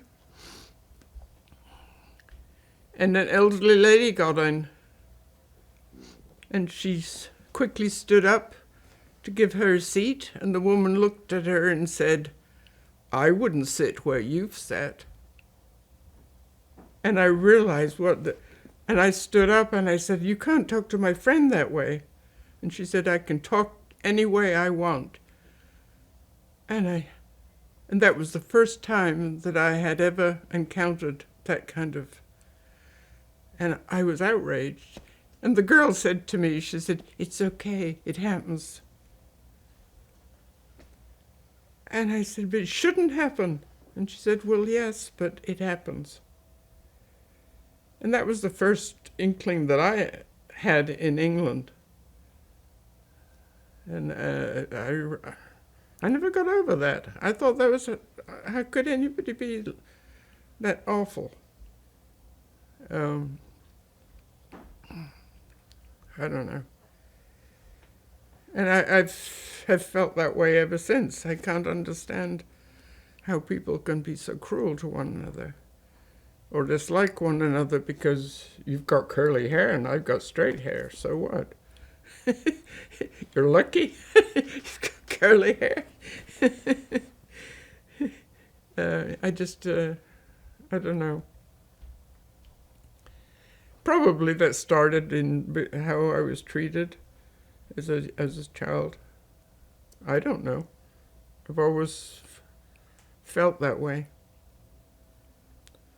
So that was one of the times that. The other thing was, like the school I went to, we had a few Jewish children, but we just didn't say the Lord's Prayer, although I did.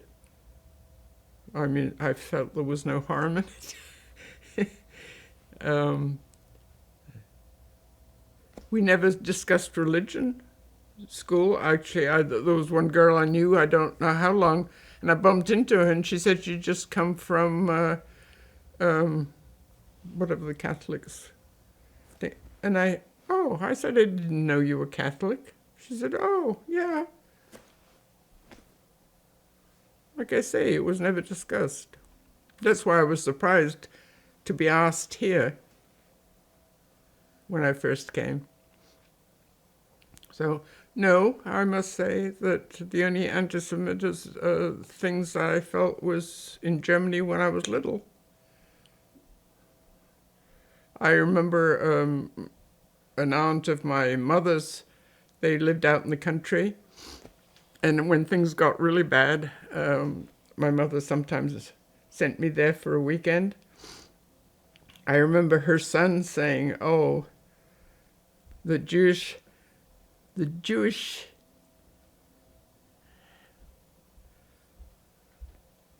well, I guess it's not a good word, yes, is here again." And his mother said, "You never say that. And she'll come as many times as we invite her." But I'm sure he must have been in the Nazi Party.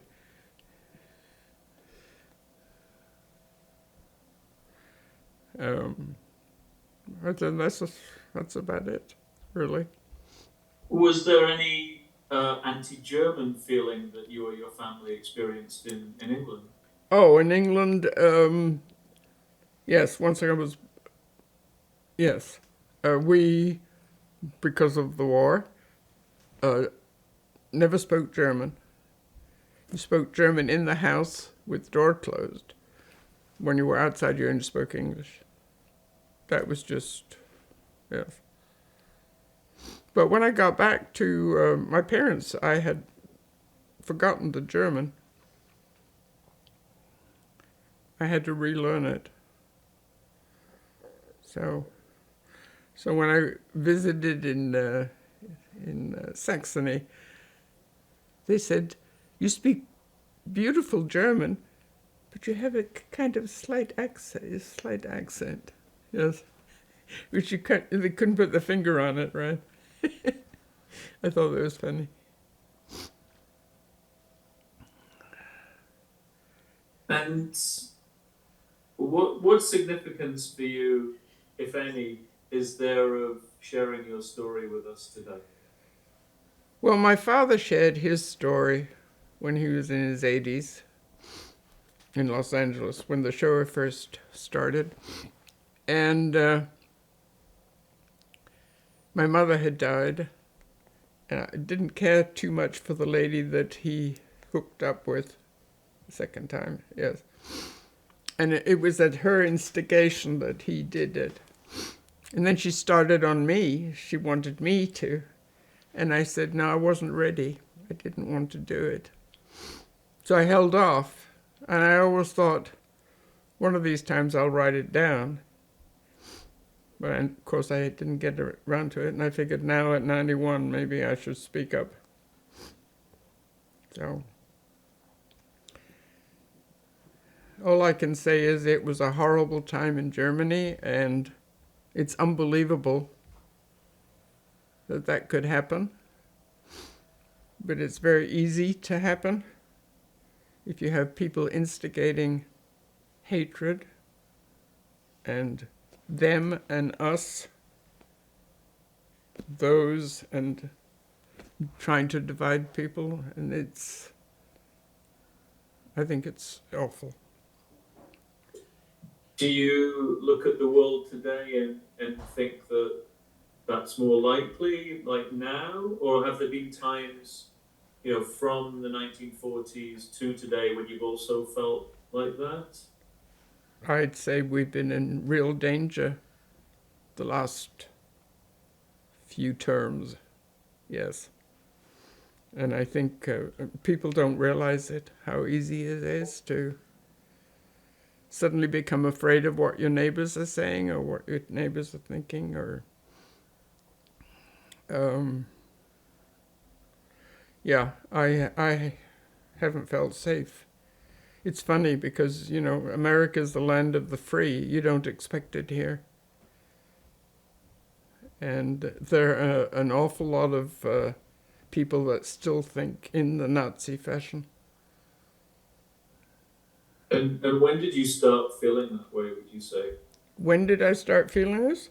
When Mr. Trump came out. I mean, he's a dyed-in-the-wool Nazi. His father was. And he has tried to alienate people,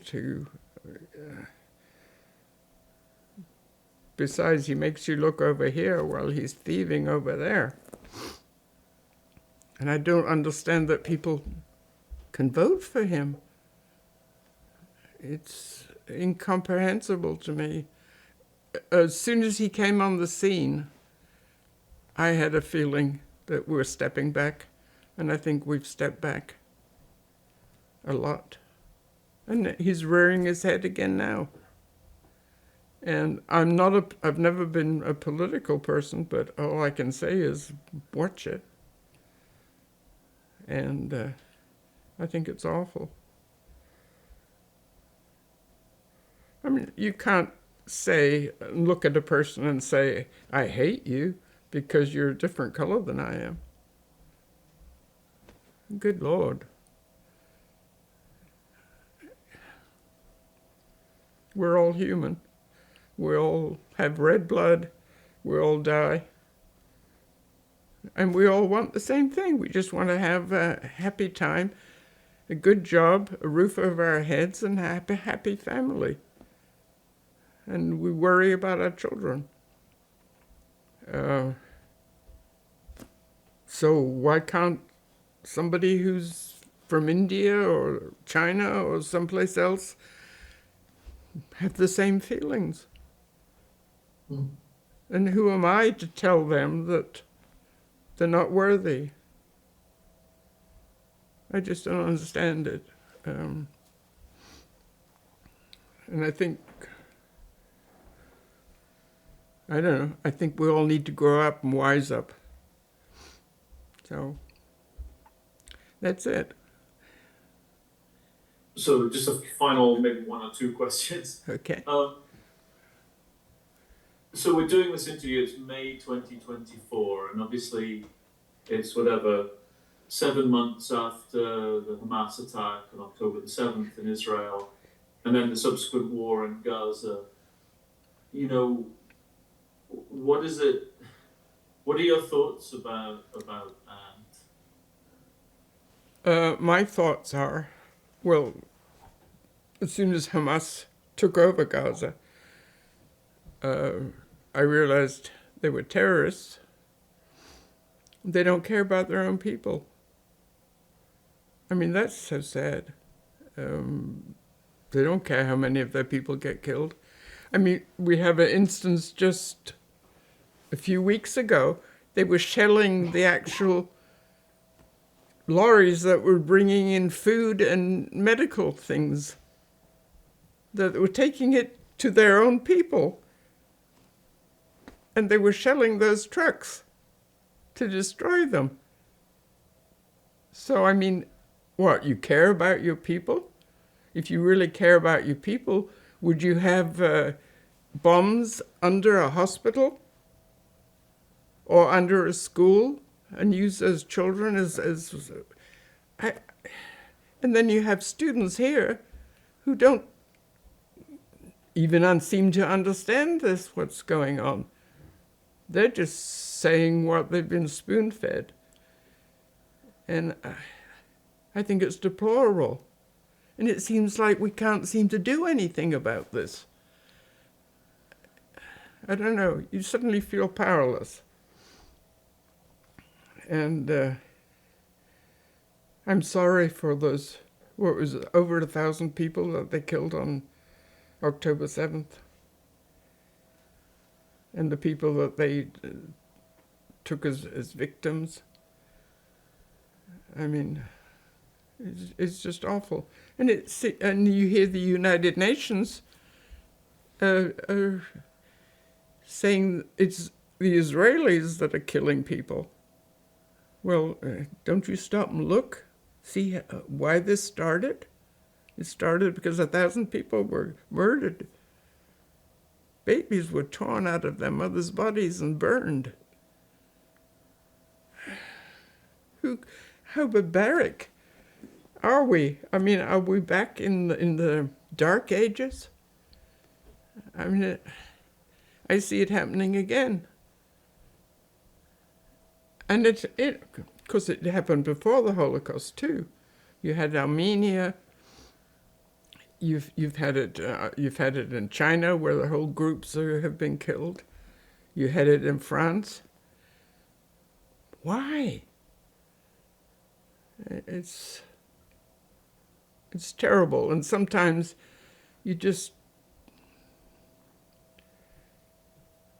sometimes you wish you had a gun that would just shoot. But that's not the way I want to be. And then the people that really don't understand what's gone on, or they don't want to understand it. It's too far away. It doesn't have anything to do with me. Well, it can come in your backyard pretty fast. And I think that's what we were seeing. And I'm sorry to keep up on the same subject, but it's hard to understand that people don't care. As long as it doesn't affect me, I don't care. You should care, because next thing you know, you might be at the wrong end. You might be. Somebody doesn't like you, doesn't like your color, doesn't like your hairstyle.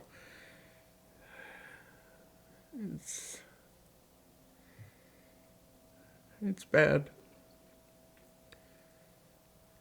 That's all I've got to say. Do you have any sort of message for future generations of people who might watch this interview? Yeah, love one another. Be kind.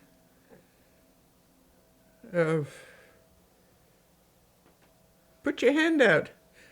Make a friend. Be nice to people. You never know. It might be a brother.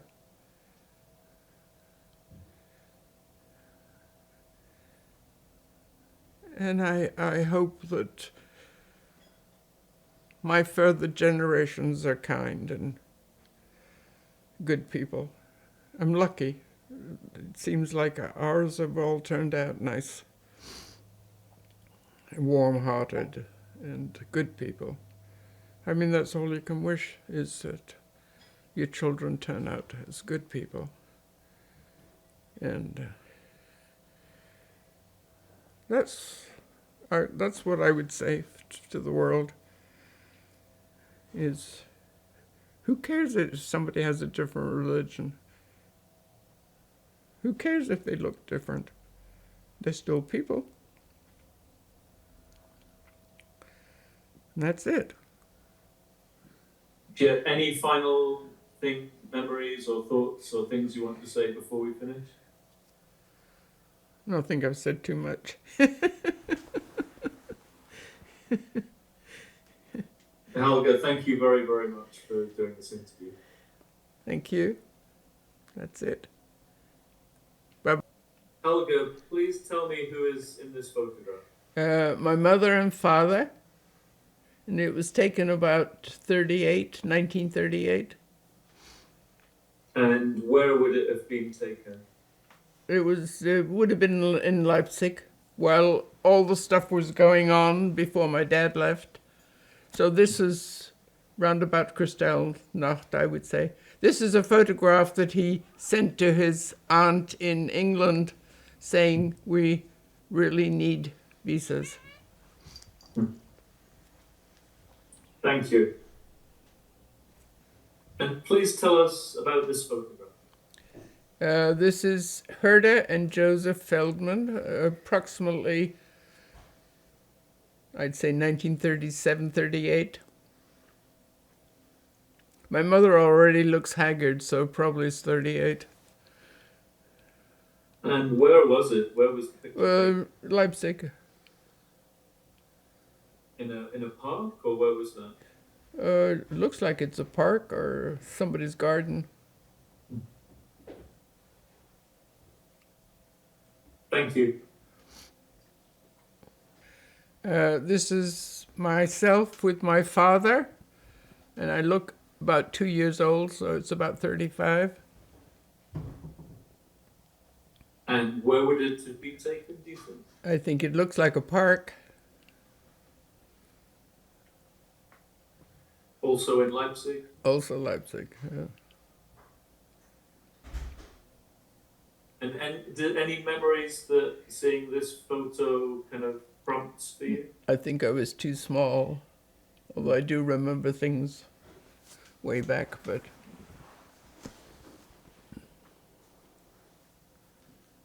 Thank you. This is the only photograph we have of my father when he was a little boy.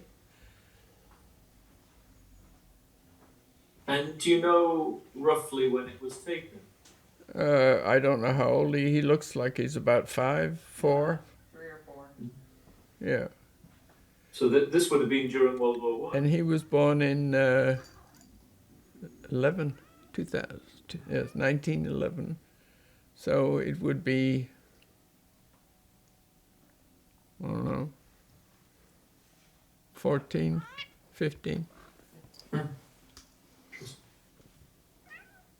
Thank you.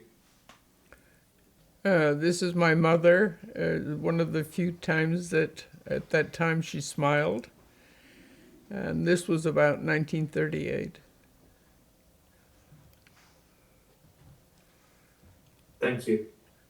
This is me round about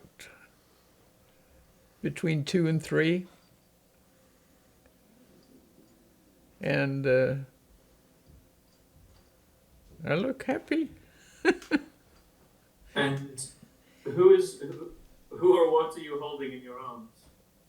That is not Krista. That is just a doll.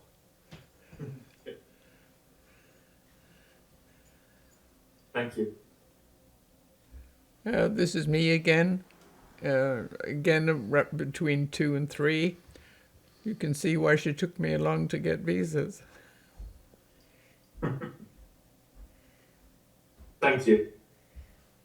This is a picture of me around about 13 or 14.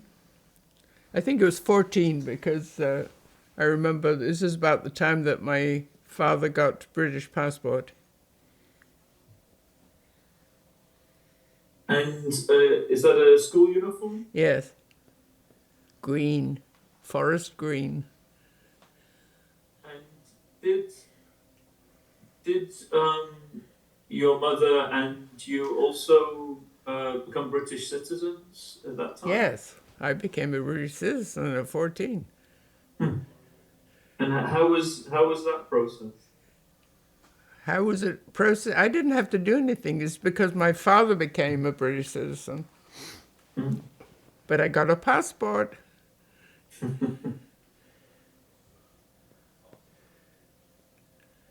Thank you. These are my grandparents, my father's parents. It shows them as a young couple, probably around about the time they got married or maybe their first anniversary. And then it shows them as old people. And And what are their names? Oma and Opa. I really don't remember.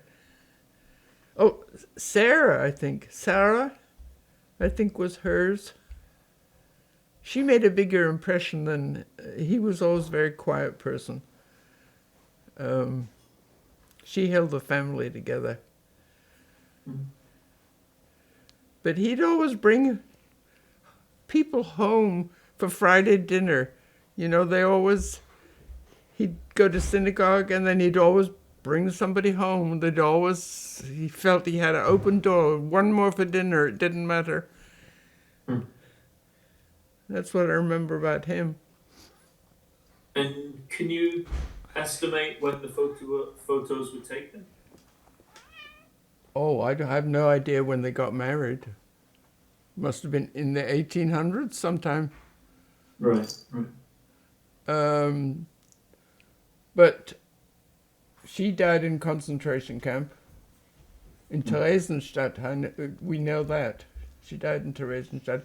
He was in the hospital. He was sick, and they took him out of his hospital bed.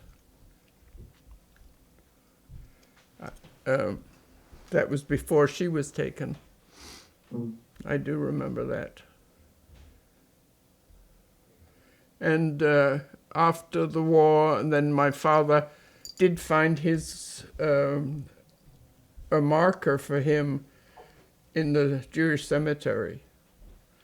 So I don't know. We never did piece it together. We just heard it, third hand, fourth hand, people that knew. Thank you. On the right is my father's family, his brothers and sisters, and in some cases their husbands too. But I recognize a lot of the faces, but I can't remember the names of all of them. Just some I recognize. Who are the ones? What are the names that you remember who are there? I remember on the left. One on the left is the one that was in Paris, who worked in the underground. That was Jules. That was Jules, yes. Next to him is, I recognize him. He must have been on a visit from England. He's one of the English relatives. The Kirkuts? Yes, he's a Kirkut. Adolf. No, that wasn't his name. Anyway, the girl is my dad's youngest sister, and her name was Dina. And she got married and they went and lived in Israel. Next to her and next to my dad is a brother who was just a year or so younger than older than my dad. His name is Paul. That was my father with all the hair. The other one is somebody's husband. Then there is another gentleman in the back there, and he was one of the ones that went to England. And in front of him, that lady she and her family went to Holland, and they were in hiding for the whole of the war. And they were hidden by farmers near Arnhem somewhere. And she got pregnant But luckily, she didn't have the baby till the British had swept through Holland. I don't know who that other gentleman is. They look vaguely familiar. I don't know. And I don't know the kids in the sailor suits. I don't know who they are. The lady sitting in the front, sitting down, she's the one who had the automobile who put it into the grounds of the Polish consulate for us. And she's the one that disappeared with her husband in Holland. Belgium. They got as far as Belgium. And do you remember their last name? No, her married name, I don't remember. No. But actually, there were more sisters, because one sister disappeared with 4 children, and she had 4 children that were, the oldest was 14 and down to a baby, and they disappeared on one of the gas trains. My mother was sure that the oldest girl must have been alive. She was a really pretty girl, and her name was Vera. And my mother searched the Red Cross registers and for 2 or 3 years after the war, because she was sure that girl had survived. But we never found her. So, that's it. Specialized with children. She was a baby nurse. And so I think these are children that she must have been taking care of. She looks very And that young. was Huh? from before you were born? The what? That was from before you were born, that photograph? Yeah, probably. Yes. Thank you. Okay, this is my father. This was taken in Czechoslovakia.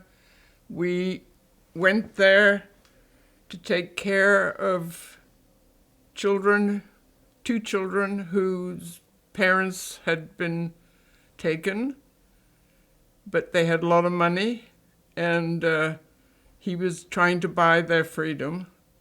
While they were working on that, the children were by themselves, and they didn't know.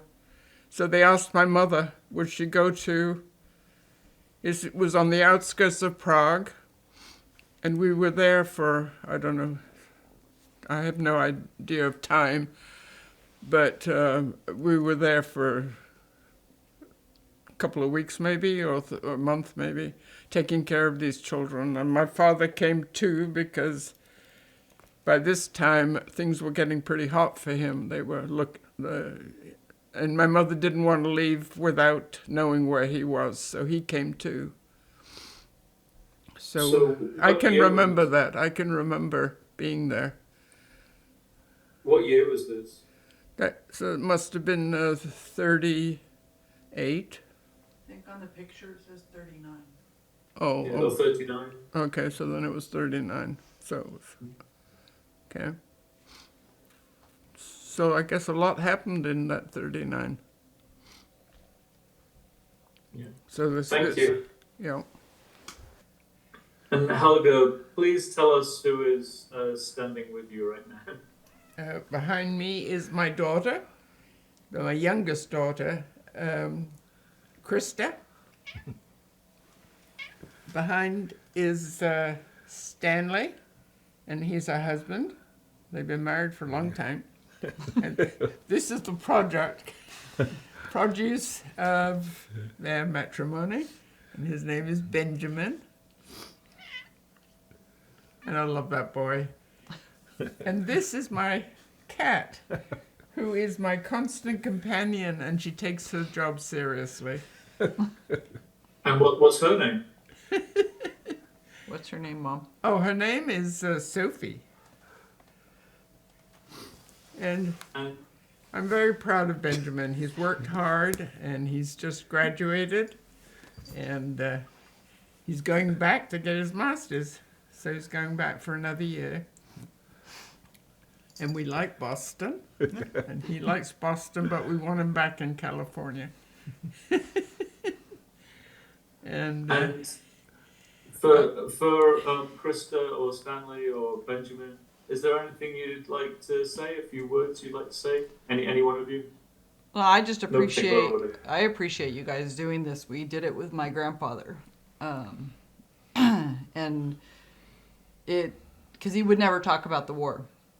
It was always him and my Oma would never talk about it. So the Shoah Foundation doing that helped us learn a tremendous amount, and came full circle after he died. When Benjamin was about 12, we Remember went that. to the museum in LA, and he got to watch his grandfather and his words. Great grandfather. Great grandfather. Your grandfather. Yes. So that was really moving, and it was great that he was able to experience that. And so I appreciate that you guys are doing this, because I don't think that this needs to be forgotten. So Absolutely. And Benjamin, what was it like, age 12, learning about your great grandfather and what he went through? Really bringing. I feel old when thinking about it because that was 11 years, no, 10 years ago.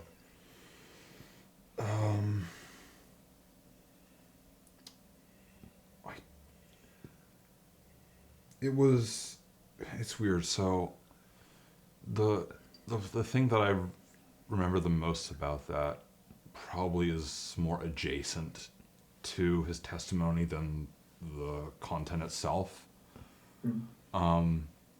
My great grandfather, by the time I was old enough to know him and remember him, had severe vocal issues, and it was very difficult to hear, understand, and interact with him.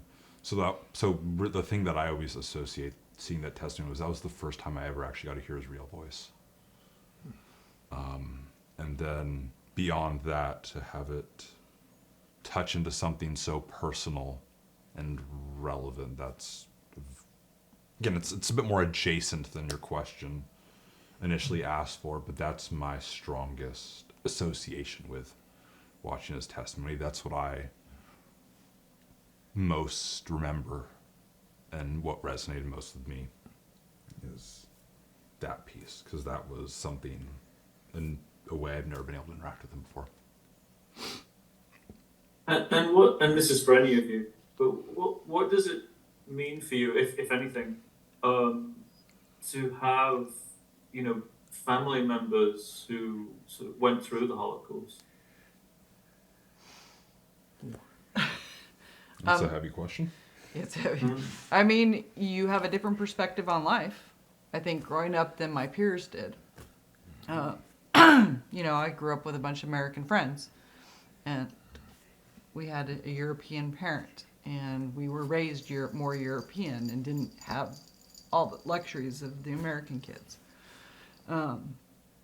So yeah, it was impactful because kids thought we were weird or whatever else because they didn't understand. What else? My mom didn't understand the American way always. So, we're, sorry, my voice isn't working. The first acculturation, we're the first generation. And so that's always hard. And mom never showed, there wasn't a lot of, I felt PTSD or anything like that. But there was behaviors that we saw, and we didn't understand them, and now as grown-ups we do. She didn't talk much about it either, and so no one really talked about it. So we always had lots of questions and answers, and not get the answers for them. What else? I think that's it. Do you think, having that experience in the family sort of affects the way you think about the world at all? The one thing that she did really well was she taught us never to be prejudiced. Hence my Hispanic husband. My sister-in-law is Korean. My sister has a wife. I think we're a very diverse family. We are. He's the token one right here. Well, but he's Jewish too.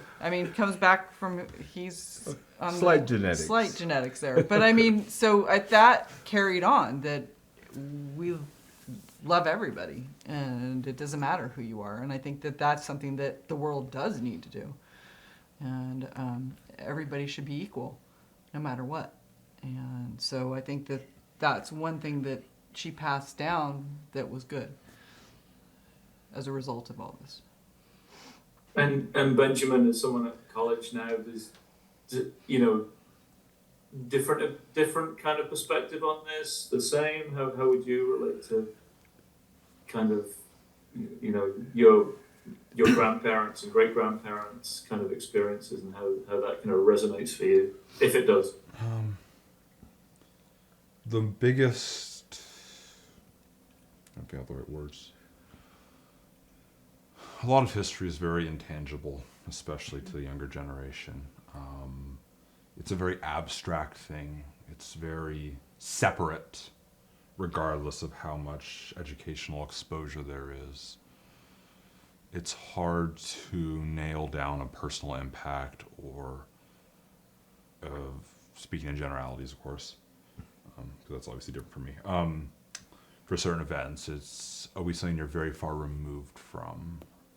And so to be able to tie something back like this to a grandparent who I've interacted with greatly over the last 20 odd years, who I've talked with constantly over the last 20 odd years, it grounds an abstract concept for all intents and purposes, right?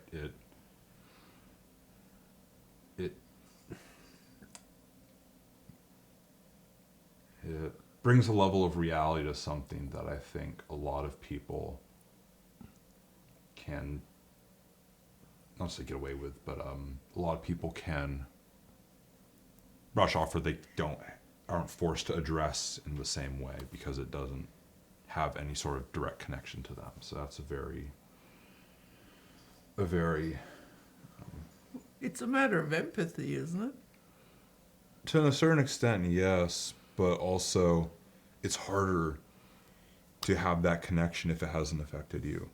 Like, I think that's something we can see a lot these days.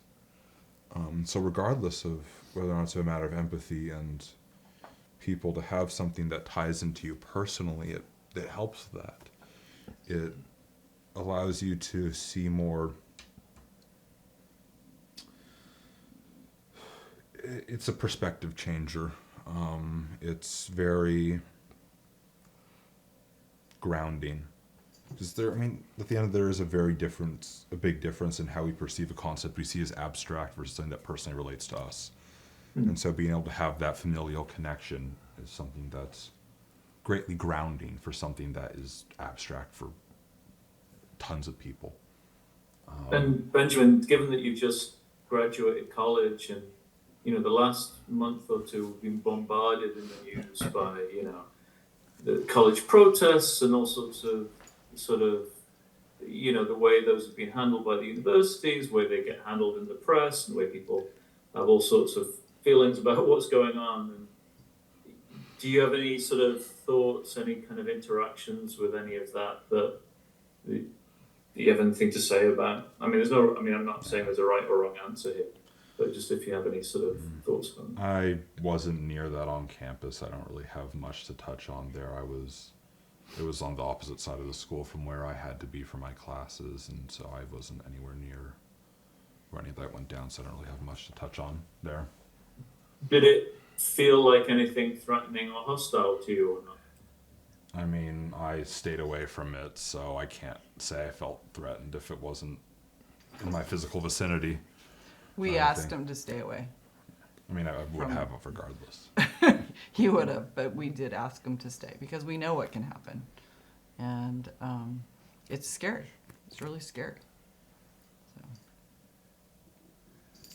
And Stanley, I've been ignoring you, and I apologize. Any words you would like to say? Honestly, no. I think Helga spoke quite eloquently about how to approach the world, how to approach people of different types, different lives. And I think we're in a situation now where that is just so very important. We are very close in this country to reapproaching history that does not need to repeat itself. So I think she did quite well with that, and not more that I could add to that. I will say one thing that is true is we do keep a lot of groceries around because she, from what she said, just the impact that the war had upon her. Yeah, there's that anxiety of, Will I have is there enough going to food? be enough? Will we run out of something? And yeah, she made a joke of it, and we make a joke of it, but it's a true impact. It's an anxiety that hangs on. And So there's worse things than having a lot of groceries. yeah, certainly are. So I mean, there have been things that have impacted, but you know, we'll let her have her privacy. So And any final words for any of you before we finish up? No. I think I've said enough. Yes. I went on and on. so just thank you again for doing this. Yes. Yes. Thank you. I appreciate the fact that you are trying to keep the memories alive, because that's needed. And I think America needs not to feel so isolated away. We're all part of the world. Like I know that people were actually turned away and were sent back and were killed. And that was wrong. And America is not isolated. We're part of the whole shebang. And we have to start acting that way. And so I hope my educated progeny will help along the way. Yes, people are people, heaven's sakes. So that's all I have to say. Thank you very much for interviewing. You're very kind, and you've been very kind on the phone. And anything else we can do to help would be good. More importantly, thank you. It's been a pleasure to interview you today and to be talking to you over the last couple of months. Thank you so much. All right. Bye-bye. Thank you. Bye. Thank you. Do you want?